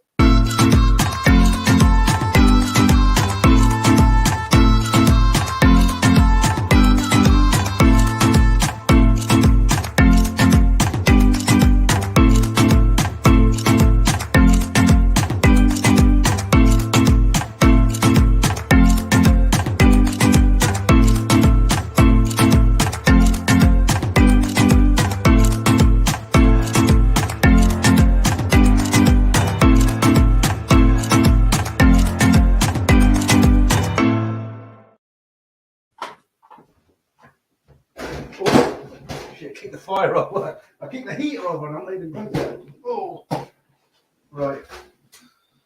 Dear old. I could tell when it was coming to the end. Then I rushed and I kicked over the heater. Right. Okay. I'm back. Oh, what a palaver. I think we'll get the other one on next week. This one much longer. That one lasts for about 3 minutes. Oh, out of breath. I've been going for 2 hours and I haven't been to the bathroom. So I was out there like trying to go as fast as I can. And I knew it was coming to the end. So I ran in and I forgot I got a space heater here. I kicked it over and nearly fell over it. What a drama. Okay. Right. Louis Leisure. I lost you. Ha ha, Peter. Smooth entry. That yeah, that was a smooth entry, wasn't it? Oh, blimey. I have to come up with a better plan than that next week. Dick H. Right, I love your authenticity. Okay. Right. So I'm still laughing. That was embarrassing. Yars, you're still in the stream. Good. Right. Okay. Mazza, this is just like the old days. I can feel a long stream coming. Not too long, guys, because the problem is the problem. The thing is, I enjoy the streams. I don't like people say, "Oh, you only do it for the money," and sometimes I don't get any money, or I get $20. It's not about that. You could do an hour stream and say, "Thanks a lot, bye." I know people who do that, but I do enjoy doing the streams. But the problem is, if you go on, what's the time? It's gone midnight now. If I go on till sort of 1 a.m, then what happens is I've got a little bit of work to do after each stream. I have to set up the adverts so they come in the right place and everything, because when I go to bed here, somebody's waking up in another part of the world and they'll watch a stream. When I by the time I switch off, maybe 1,000 people's watched this stream, or 500, I don't know. Within 24 by tomorrow night, 2,000 will have watched it, and within 3 days, 4,000 will have watched it. People, that is. So I've got to make sure it's all set up correctly. I can't just leave it till tomorrow. So if I go till 1 o'clock and then I spend another that's 2, I want to unwind, and I end up sleeping at 3 o'clock in the morning. Well, then I'm not going to wake up till kind of 11, 12 o'clock. And by the time I get into gear, it's like 1 o'clock in the afternoon. It just wastes the day, as much as I do love doing it. Right. Bayon Tom, T-shirt with Thailand band and a photo of the garden shed. Yeah, I mean, it's not really a garden shed. It's a kind of it's a building. You'll be surprised where I am. Okay, you'll be surprised. I mean, Bernie, Peter, it was called Angels. Are you sure, Bernie? Angels? Are you sure? It was called Angels. You're right. Thank you, Bernie. Thank you. Yeah, with the garden shed thing, it's like I tried to conjure up this picture of where I am now, but I'm not in my house. But you'll be surprised. It's when I finish, when on the last stream from here, I'll pick the camera up and just show you. You'll be amazed actually where I am. Joe Pett, I'm still laughing at a bloody fire. Get out of here. Right. Okay. Joe Peter, do you have an iron stomach? Can you eat any street food? Right, I'll tell you, Joe, if I can just call you Joe. The problem I have is I don't have a problem eating any spicy food. I can eat anything, right? My problem is the smell of garlic makes me want to puke, honestly. I don't know what it is. I love onions. I can eat like Indian food. It's got garlic in it, but it's not overpowering. But a lot of the Thai food, when you walk up to it, the smell that hits you is garlic, like especially my friend Simon, he'll go into a pub and he'll have like stringed pork and it's laced with garlic. And one time I went to a pub with him, I had to get up and leave. I just said, look, I can't sit here. I'm going to vomit. And that's the problem I have. A lot of the Thai food is when it's prepared, when you look in the Banburys, you go into a food court, it's all prepared. It's got garlic in it. And I just can't eat it. The smell of it. If I talk to a person like a girl who has strong garlic on her breath, I have to go away. I just can't stand it. I don't know what it is. Maybe it's all in the mind. Right. Travel solo. You ask Pearly G for bikini dance video, YouTuber from Pattaya. Yeah. Okay. Are you the guy who was advertising her last time? Somebody else mentioned her. Right. Okay. Edward Chase, you just had a short stream. Right. Okay.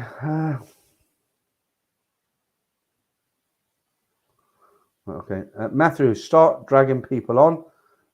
Well, a lot, the thing is people sort of, is that another one? Soda Pop Curtis? That can't be a third one, surely. Monga minute lasts more than a minute when Peter has to whiz it. I know the feeling. I'll have to check this. If you have, I'm speechless, but all I can say is thank you. Okay. Susan, I'm surprised you stayed in for the whole stream. The coolest friend I know. Is that me or somebody else? Thank you. I used to work with Susan about 30 years ago in Beijing, in China, on my travels when I was working in the hotels. We kind of kept in touch. Right, Mike Braithwaite. A lot of Asian food has garlic in it. Yeah, one of the first things I learned to say when I went to Bangkok was no garlic, please, because if you can speak Thai and you order the food, it's. I mean, if there's any Thais watching girlfriends with boyfriends, they'll laugh when I say it, but they do understand me. It's like mao gatiam. Gatiam is garlic. So when I order food, I always say mao gatiam, and also sugar. You know, if you go for something like pad Thai, there's a big cholesterol problem in Thailand because they put sugar in everything, even in the milk. You know, I know which sugar to buy, which milk to buy at a 7-Eleven, because having the apartment, I buy milk for coffee in the morning and stuff. But they do put sugar in literally everything. And when you have a pad Thai, if you watch them make it, you'll see they've got a bowl of sugar and they have a spoon and they put the sugar in. And I don't like to eat sugar in sort of dinner food, you know. Thank you again to Innovations for a super sticker. Great. Cheers. Yeah, thank you, Steve. You've probably got to get up early, have you? Okay. So somebody's talking about vampires. I think you might be a vampire. I always thought, talking of vampires, I always thought this girl here looked a bit like a vampire. If I've got her here, no, I haven't got her. Got rid of her. See if I can find her. Hang on. I've got it, but I don't want to take too much time looking for it. Okay, but I'll stick another one up instead. Right, Marvin, thank you, mate. That's very kind of you. Thank you. Super sticker, great. Yeah, Susan, thank you. Yeah, you too. That's why I kept in touch with you.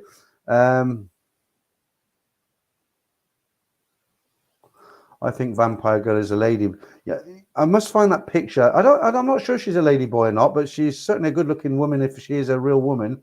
Let me have one more look, see, because people will be wondering who I'm talking about. Let me see if I can just find this picture of Vampire Girl. You know, a lot of you know who I'm talking. Ah, there she is. Right.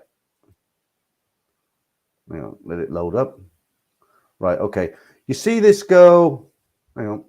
Here. I've always thought somebody says she's a lady boy. I don't think she's a lady. I'm not sure.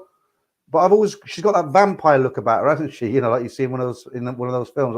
We'll leave that up for a while. Right, okay. Matthew Cartwright, Soda Pop just did another super chat. Yeah, okay. Well, he's been very generous tonight. Let's hope he don't wake up sober and refund it all tomorrow morning. I'll have to diss him next week if he does. Now I'm only joking, Soda Pop. Right. Joe Pett says Soda Pop Curtis is on fire. I did have that once. I had a guy, the biggest super chat I've ever had was £100. And I couldn't believe it. I was doing a stream. This was about 2 years ago when Simon and I used to do the streams in the afternoon.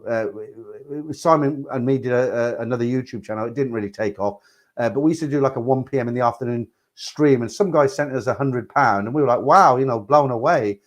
And so we're giving him all the, we're telling everybody how generous he was and thanking them and everything. Next day, he bloody charged it back on PayPal, didn't he? I mean, I would have rather he hadn't sent it. Okay, so no, I didn't think it was. Jason Finch says that's not a ladyboy. I don't think it's a ladyboy. You look at the, I'm talking about this one here, right?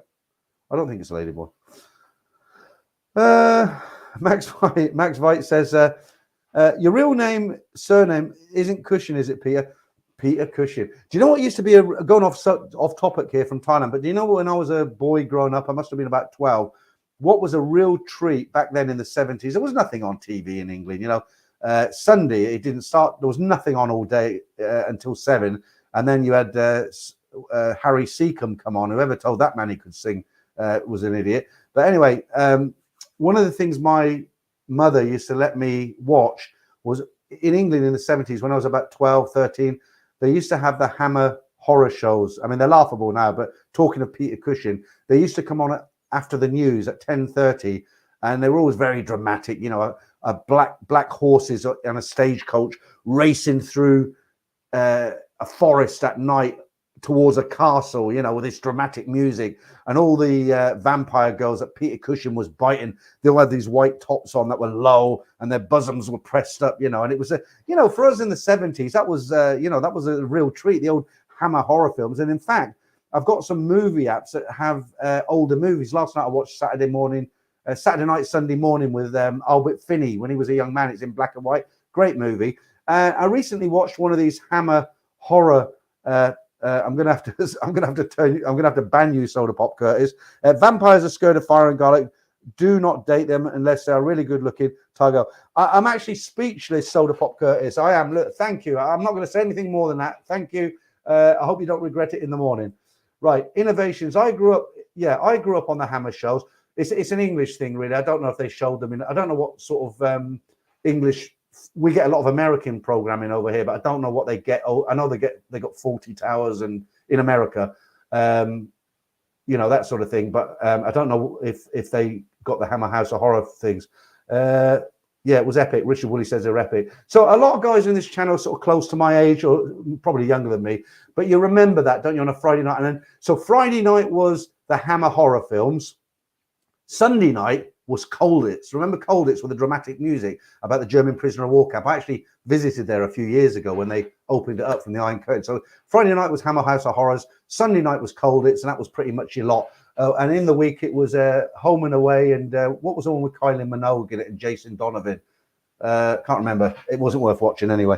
Right. Tales from the Crypt. Yeah, Paul. Tales from the Crypt. Those were the days. Yeah. And then what was the other one you had? You had the one with the... Oh, God. What was it? I watched a bit of it the other night. It was so corny. It was good when you watched it in the 70s. Tales of the Unexpected. Do you remember that? Oh, dear.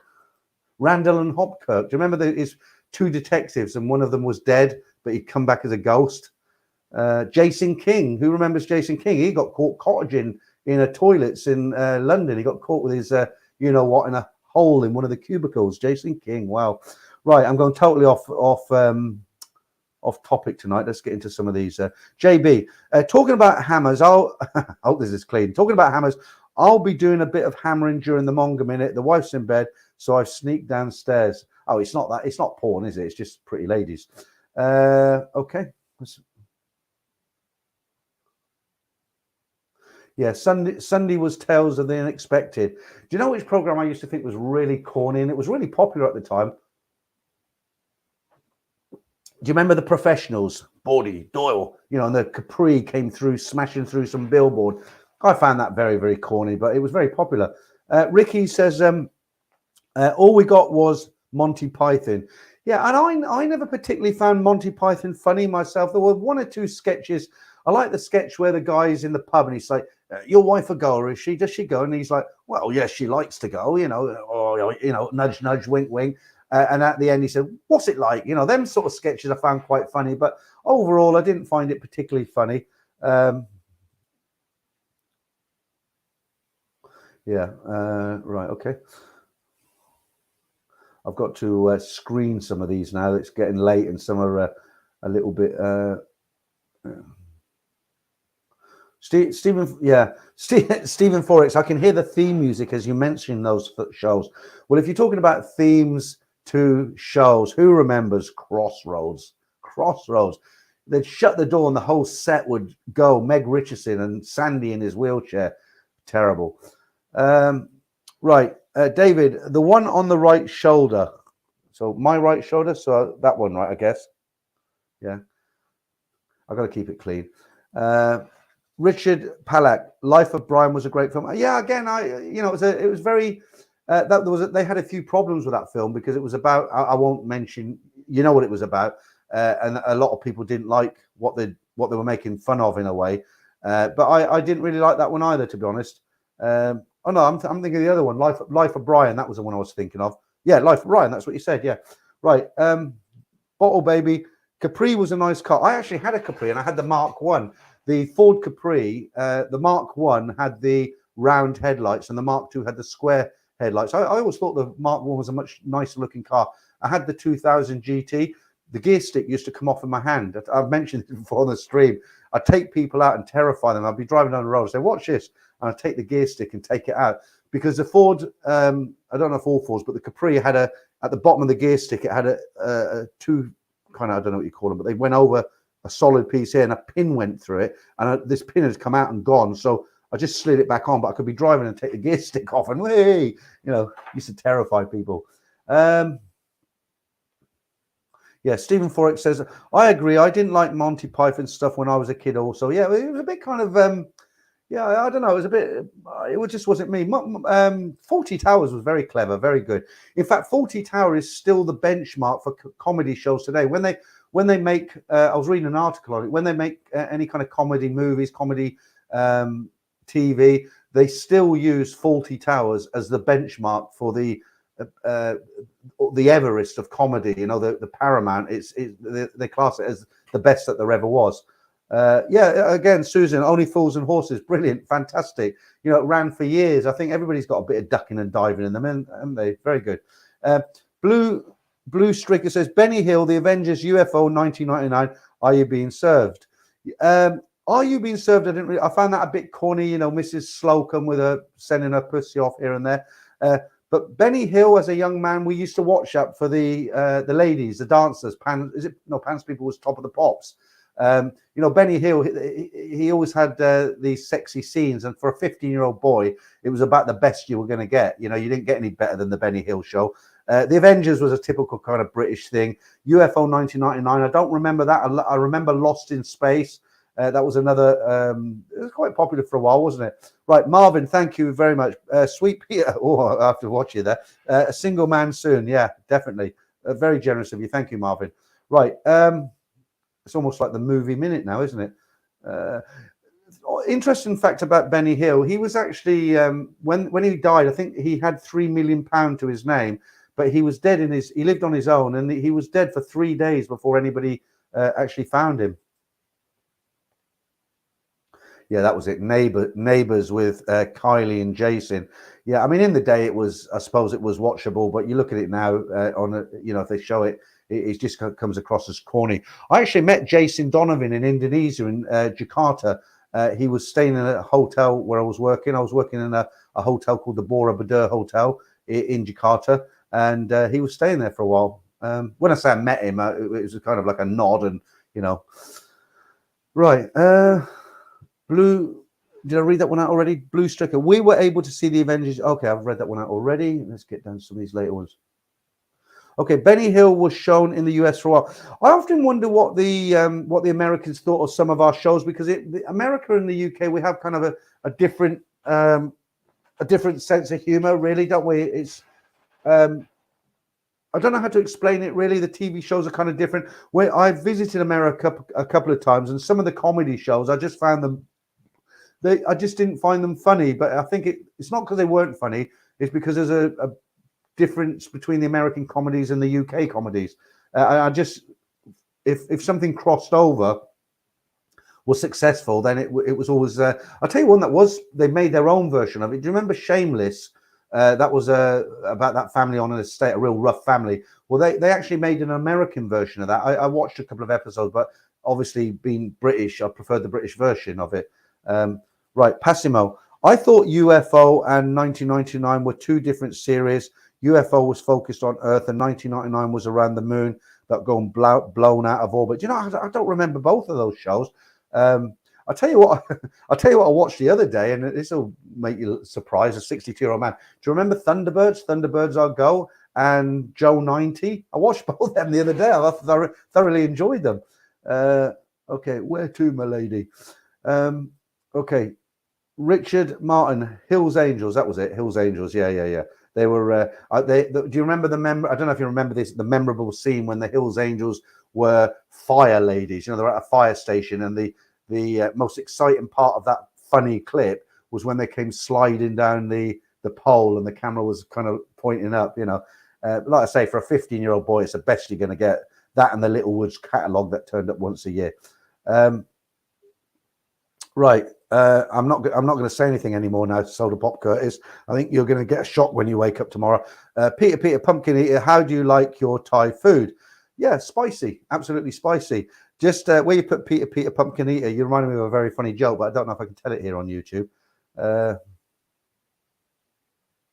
Right.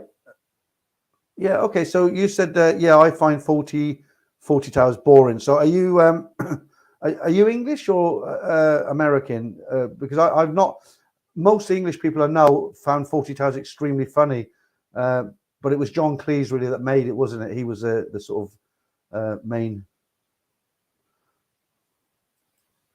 The Benny Hill music was hysterical. That was speeded up at the end where the little man is tapping him on the head.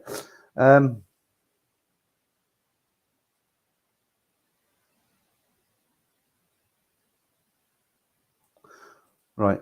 Matthew Carter said, I met Jason Donovan in a club. He said he smashed Kyle's back door in. Really? Oh, I just caught on what that means. I should have read that out, should I? Right. Okay.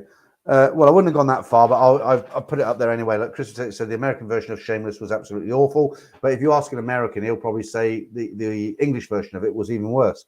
Right. Like I say, I think it's just different sense of humour, really. That's it. Richard Woolley, America is a lot like the UK, Peter. You have some very funny people and some not funny at all. Same as UK, mate. Okay, yeah. One thing that hit me when I went to America, it must have been, it was when the movie Casino came out. I was living in Thailand at the time, and me and a friend, we went to see Casino with Joe Pesci and Robert De Niro, you know. And so it kind of struck a chord with us. We were very interested. We said, hey, let's go to Vegas. Let's see. And when we got there, we found out that that kind of whole filming thing was based on the old part. There's two parts of Vegas, on the older part of Vegas, and where Binion's and all that was. But it was actually filmed in, there was, I forget the name, it's Stardust. I think, no, it wasn't Stardust. That was where it was based. Opposite the Stardust and down a bit, there was a casino. I forget the name of it. A lot of movies were actually, that was used as a film set for quite a few movies that needed casino scenes. It's gone now. It's been knocked down. Somebody will know what it is, but I found it very interesting. But what I was going to say to you is when I got to America, the thing that struck me, we got into LAX, California, you know, the airport. We came out and it was just, wow. The roads are massive. The buildings are massive. The cars are big. You know, the people are big. It was just like everything was huge compared to the UK. So I suppose when Americans come here and they're driving on these little country roads, they must think it's like they're in Toy Town, you know. But I found the service in America was very, very good compared to the UK. You know, in the UK, they'll ignore you. You go to a restaurant and you're not there. But I found in America, I found the service was very good, actually. We took a 4-hour drive from California to Vegas through the Death Valley. We got stopped for by the highway patrol for speeding. Okay, is it Tihin? The Avengers, Emma Peel, Dinah Rigg. Yeah, okay, yeah. She used to wear the tight latex bodysuit, didn't she? And crack that whip. Right. Baby Bottle says Thunderbirds was a prelude to James Bond. Okay. Okay, Louis Leisure, low-key full stream. Talking of low-key streams, so I'm going to do a stream on Sunday, but I'm going to do it at 9 p.m. Okay, just so that if it does go on a bit, I've been going two and a half hours now. I'm probably going to end it real soon. Is that another super chat there? Hang on. No. Okay. Let me just find the one I was talking about now. Yeah. So this Sunday, I'll post an image out. You know, a post that I'm going to have it. But I'm going to do one at 9 o'clock. But back to how I used to do them when I was here, the Sunday streams are going to be kind of very casual, no competitions. There won't be any Monga Minute, anything like that. It's just you know, a bunch of us just having a chat. We'll talk about anything, movies, music, Thailand, whatever you want to talk about. It's just going to be a very laid back stream on Sundays. Susan, who commented about Serbs? This is not a political program. Okay, touchy there.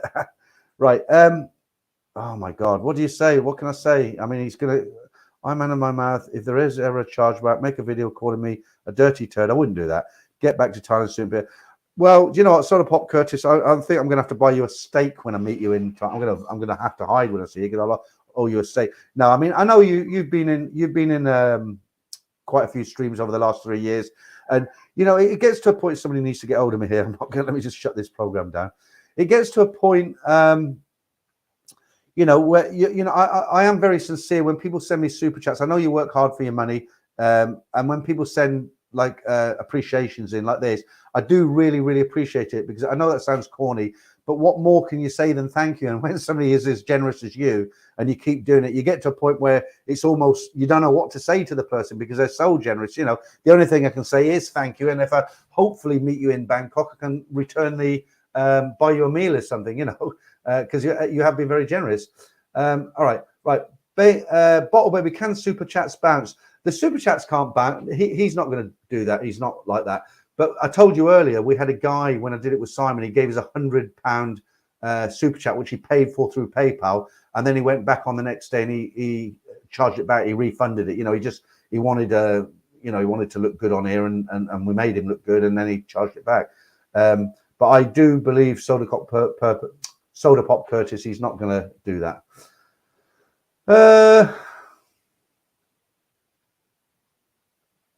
Yeah, absolutely. Joe Driver, hello, Peter, and all in the chat. Who remembers A Prisoner? American here, New Yorker. Okay. Yeah, that was one of my favorite programs. It was Patrick McGowan. And I particularly at the time, I was young at the time. Again, I was about 14. I particularly liked the music at the end. You know, you had that penny farthing that used to appear in bits, and you had that really fast music. That was actually The Prisoner. He was trapped. He was an ex-agent, and he'd been kidnapped and put on this supposedly this place that he couldn't escape, and they had big balls that used to chase him down the beach. I know that sounds a bit perverted, but big rubber balls. It was all creative stuff, and I am number 6, who is number 1. But that was actually filmed in a village in Wales, and I believe you can actually go there and tour it. But it was a very good program. I like The Prisoner. Good, absolutely good. Blue Strecker again. You are getting as famous as the Roti Lady 9 of Saladang. Yeah, I was going to go make a video of her, the Roti Lady, but do you know what? Everybody's put a video up on, and it's just going to be another one, isn't it? So I might go down there and have a roti and check her out. Yeah. Pad Thai. I love the Little Britain with Ting Tong, Macadeng. Yeah, you know, funny enough, I watched that the other day. It was the one where his brother had the Russian girl, Ivanka, remember? And then they found out she'd done a porno movie with the 7 Dwarfs. She was Snow White. Her name was Ivanka, and his brother, who had Ting Tong with him, he was like, yeah, bought and paid for. And then she was getting jealous, the Ting Tong character. So she went up the steps of the caravan first, farted in his face, and she turned around and she said, that's a warning. Really, really funny. Yeah. Yeah, I still watch Columbo. Yeah, that was good in its day, like Hawaii 5-0. There were quite a few cop shows back then, wasn't there? Yeah, Columbo was good because it always kept you hanging on the edge of your seat. He was famous for coming back at the end. Right. The Man from U.N.C.L.E. Yeah, that kind of rings a bell. Soda Pop Curtis. George, no way. I'm just single, no kids, and working overseas with no house to pay for in the US. Call it a perk. Yeah, absolutely. There are people in a position who can do that. Oh, Paul Scarth used to be part of the Prisoner Cell Block H fan club. Oh, you didn't know. That's it now. I'm going to have to block you next week. That was an awful show. Really? That was nearly as bad as Within These Walls with Googie Withers. Do you remember that?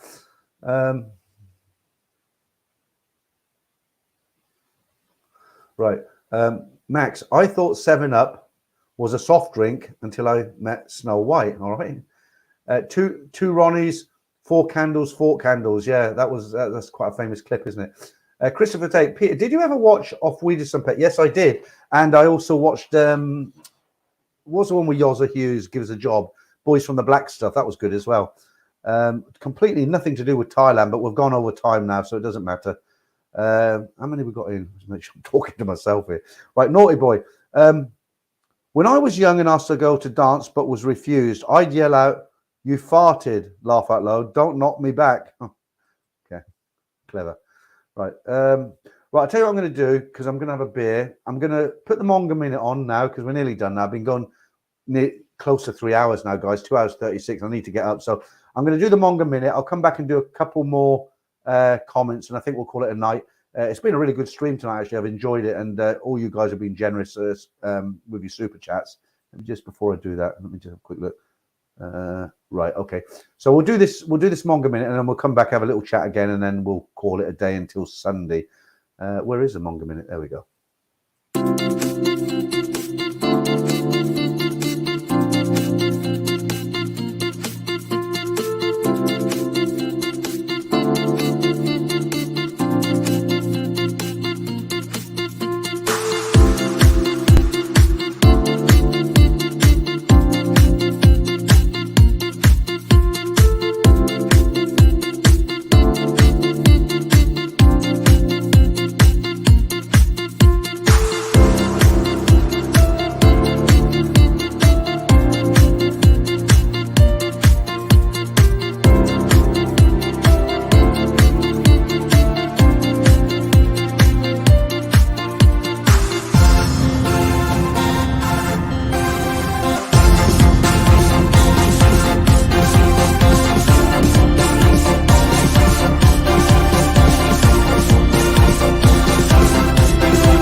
They're actually quite a lot of work to put them together, you know, but so many people like them that I make the effort, you know, and it's finding the clips that are difficult. You've got to be very careful what clips you use. Right, as we've been talking for the last half hour about old classic TV programs, I'm going to put this PG Tips advert on again that I put on in the beginning. The reason being is because I only showed you the first two. There's actually 3 clips, but it all relates back to those old shows. So we're near the end now, so let's just do it one time. And now, the films you've been waiting for. Straight from the files of the British Secret Tea Service. My name is Bond. Brooke Bond. Meet T, Bond's boss. That's me. Ada Lot. You called? And the beautiful Tanya. Brooke, darling. The films they didn't think possible. On your screens now. Morning, sir. Is it about the big bag? You called? Now, gentlemen, we must safeguard the secrets of the nation's favorite tea. Admirable. If you get caught, Bond, use this converted tea urn. What's a converted tea urn? About 15 quid a week.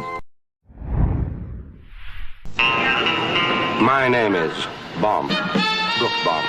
We was expecting you, Mr. Bond. Tea and crumpet. And a message from London Brooke. We must all safeguard the secret.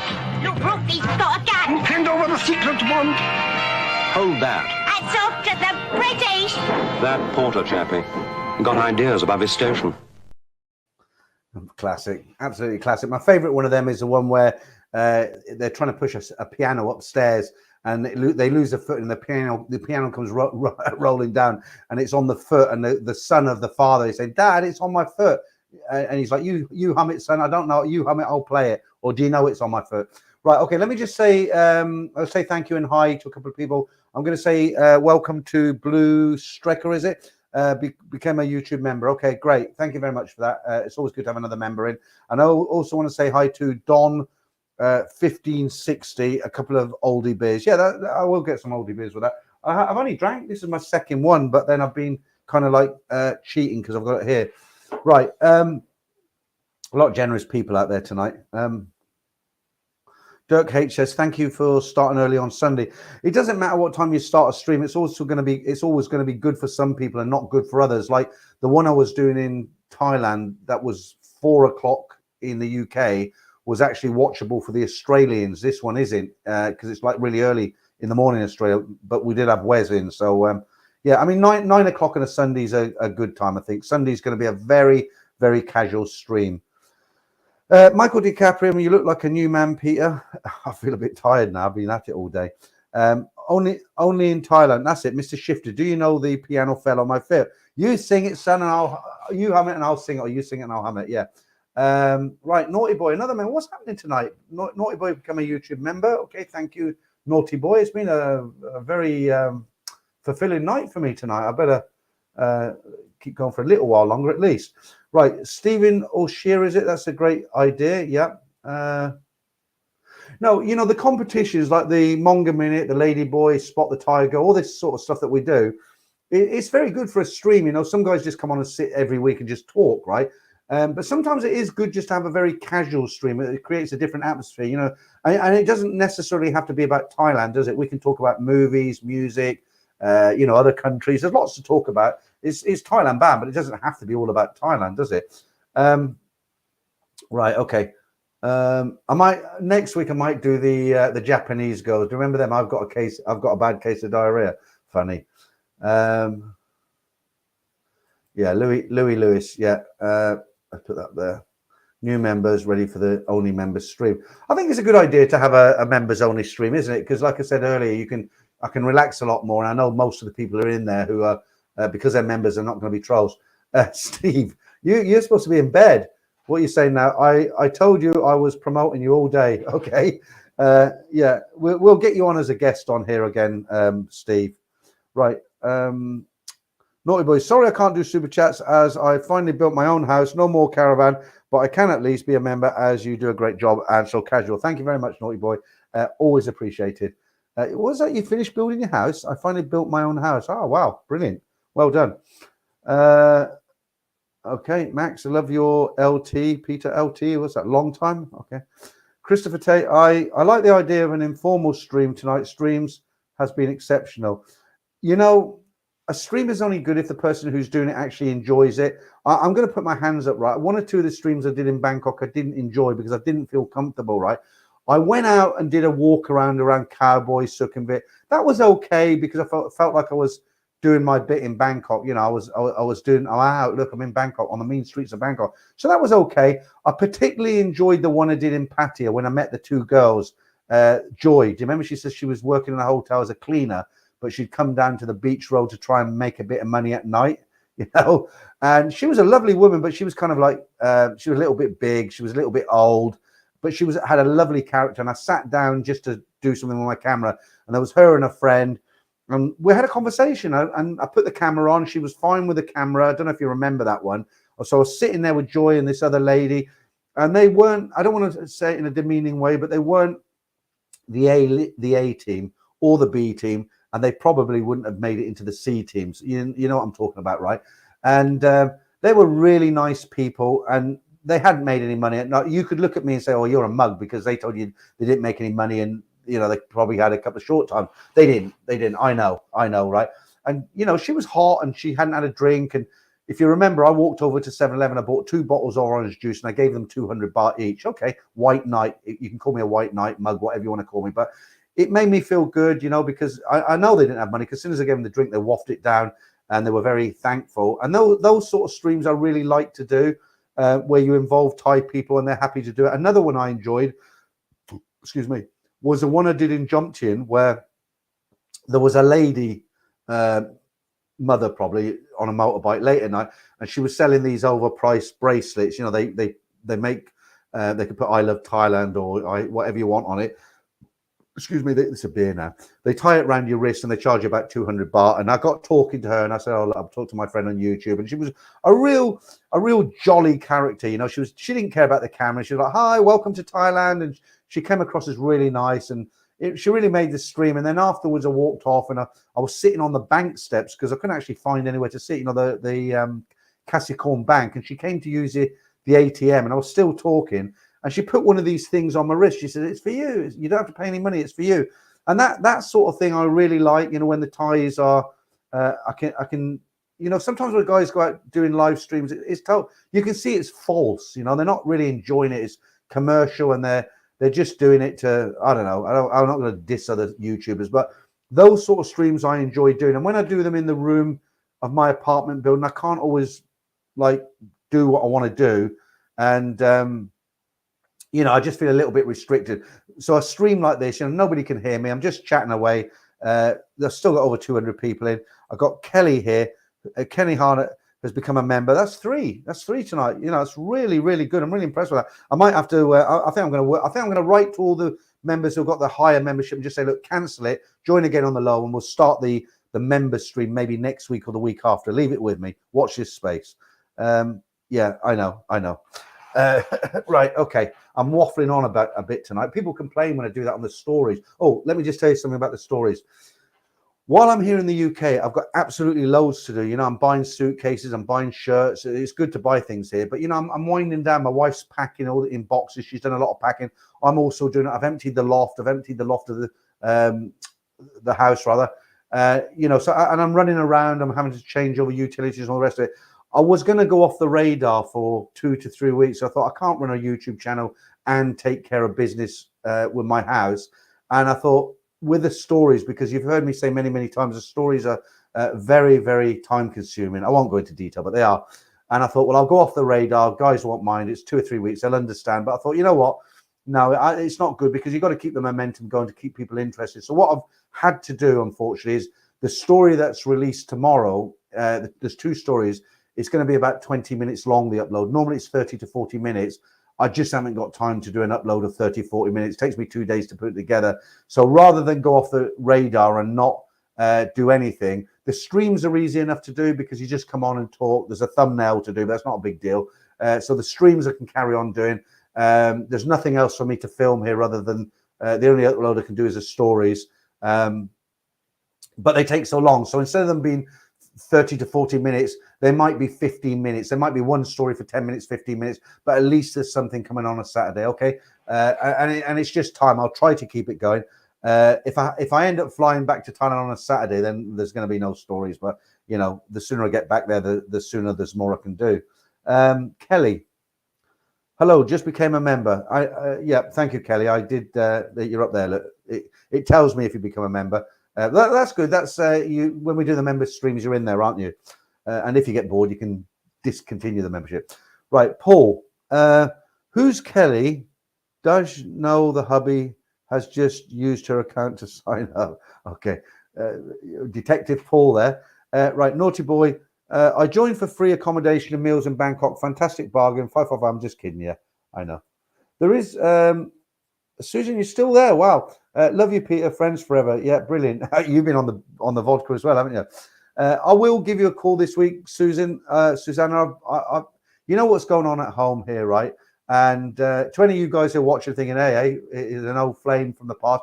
It's never been like that with me and Susanna. We worked in the same hotel. We became friends, and it was kind of purely, how do they say it, platonic? We were just friends. There was never any activity there, if that makes sense. So that's probably why we managed to stay in touch. And we'll leave it at that. Right, Christopher Tate. We will be happy that you have made the time amongst all you having going on. I don't want anybody to feel sorry for me, but you probably noticed like these streams. I am very relaxed now because it's kind of it's almost like a get well pill, because it's actually okay at the moment because we've got an understanding at home at the moment. I mean, they're doing their own thing. There's, I'm doing my own thing. We still help each other out. I went shopping today because my wife was working. I did a bit of cleaning yesterday, help her out. So it's all cordial, but we all know what's happening. She's got her new house ready to go. I'm ready to get back to Thailand. I've got a life in Thailand. I've been there 5 months already. I'm going to knuckle down when I get down there, throw myself into YouTube. I've got a few things going on there that I can't mention here. I'll end it there because I might give it away. Right, Steve. Right, I'm off to bed. Text you tomorrow. You've already said that. Was that a rehearsal for this time, Steve? Me and Steve, we met up. I told you this story before. We met up in Soi 4 in the Swan. It's a snooker play pool hall because we didn't want a heavy night. He was gone back to the UK the next day, so I said I'll meet you for a few beers. I like pool, right? So we'll have a few games. Steve's hands down much better than me, but I did beat him one game, I think. But we had 30 games in a row, 30 games of pool, and I think he won 29 of them. But that one game was enough for me not to really lose too much face. Right, Stephen, I broke up with my Thai girlfriend 5 times last month. They won't let you get away, will they? Right, Steve's off to bed yet again. Cheers, guys. Right, to be or not to be, are you going to file for divorce eventually, Peter? I don't want to get too personal because I'll just say this, okay? Me and my wife have been together for a long time, 33 years, okay? We don't hate each other. I don't have any family, okay? Mother, father passed away a long time ago. No brothers, no sisters. Anything I've got, I want to go to the people that are closest to me, okay? And we'll leave it at that. So it's not in my interest to, do what you've just said. Right. Robert, you might have to fly to the UK for all your live streams. Yeah. No, we'll sort something out. We'll sort something out in Thailand. I want to be successful when I get there. So I'll make sure I do it properly.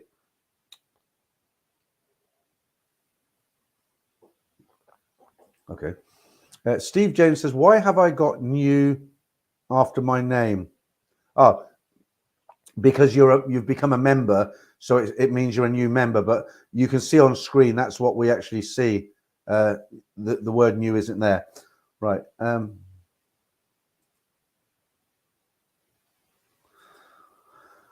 Okay, we're nearly there. Let's try and keep it going another 8 minutes, and that'll take us up for 3 hours.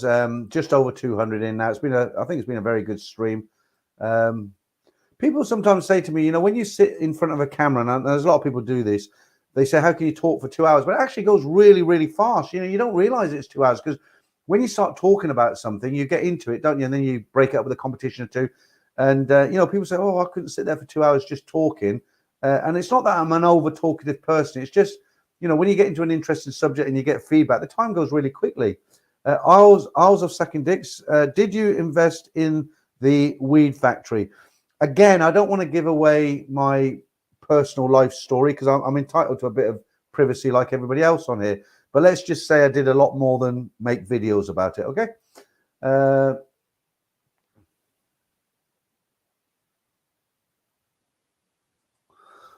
Paul Scarth, how was the getting back together, though? Well, we haven't got back together. I mean, basically, I've come back from Bangkok with the specific reason is to get rid of this house. You know, it's sold. It'll go through soon. You know, I need to help her get all the stuff on the lorry, and that will have a professional removal firm.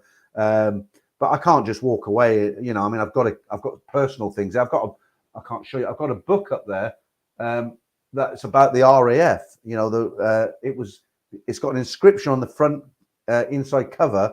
It says "Happy Birthday, Dominic, 1937 from Gran." Okay, so I mean that might be worth a little bit. I don't know. So there's stuff I don't want to just burn everything, leave everything behind. You know, I've got to be back. But I've gone off subject there. So he said, "How was it getting back?" So yeah, it was fine. You know, we're not back together. I've come back here.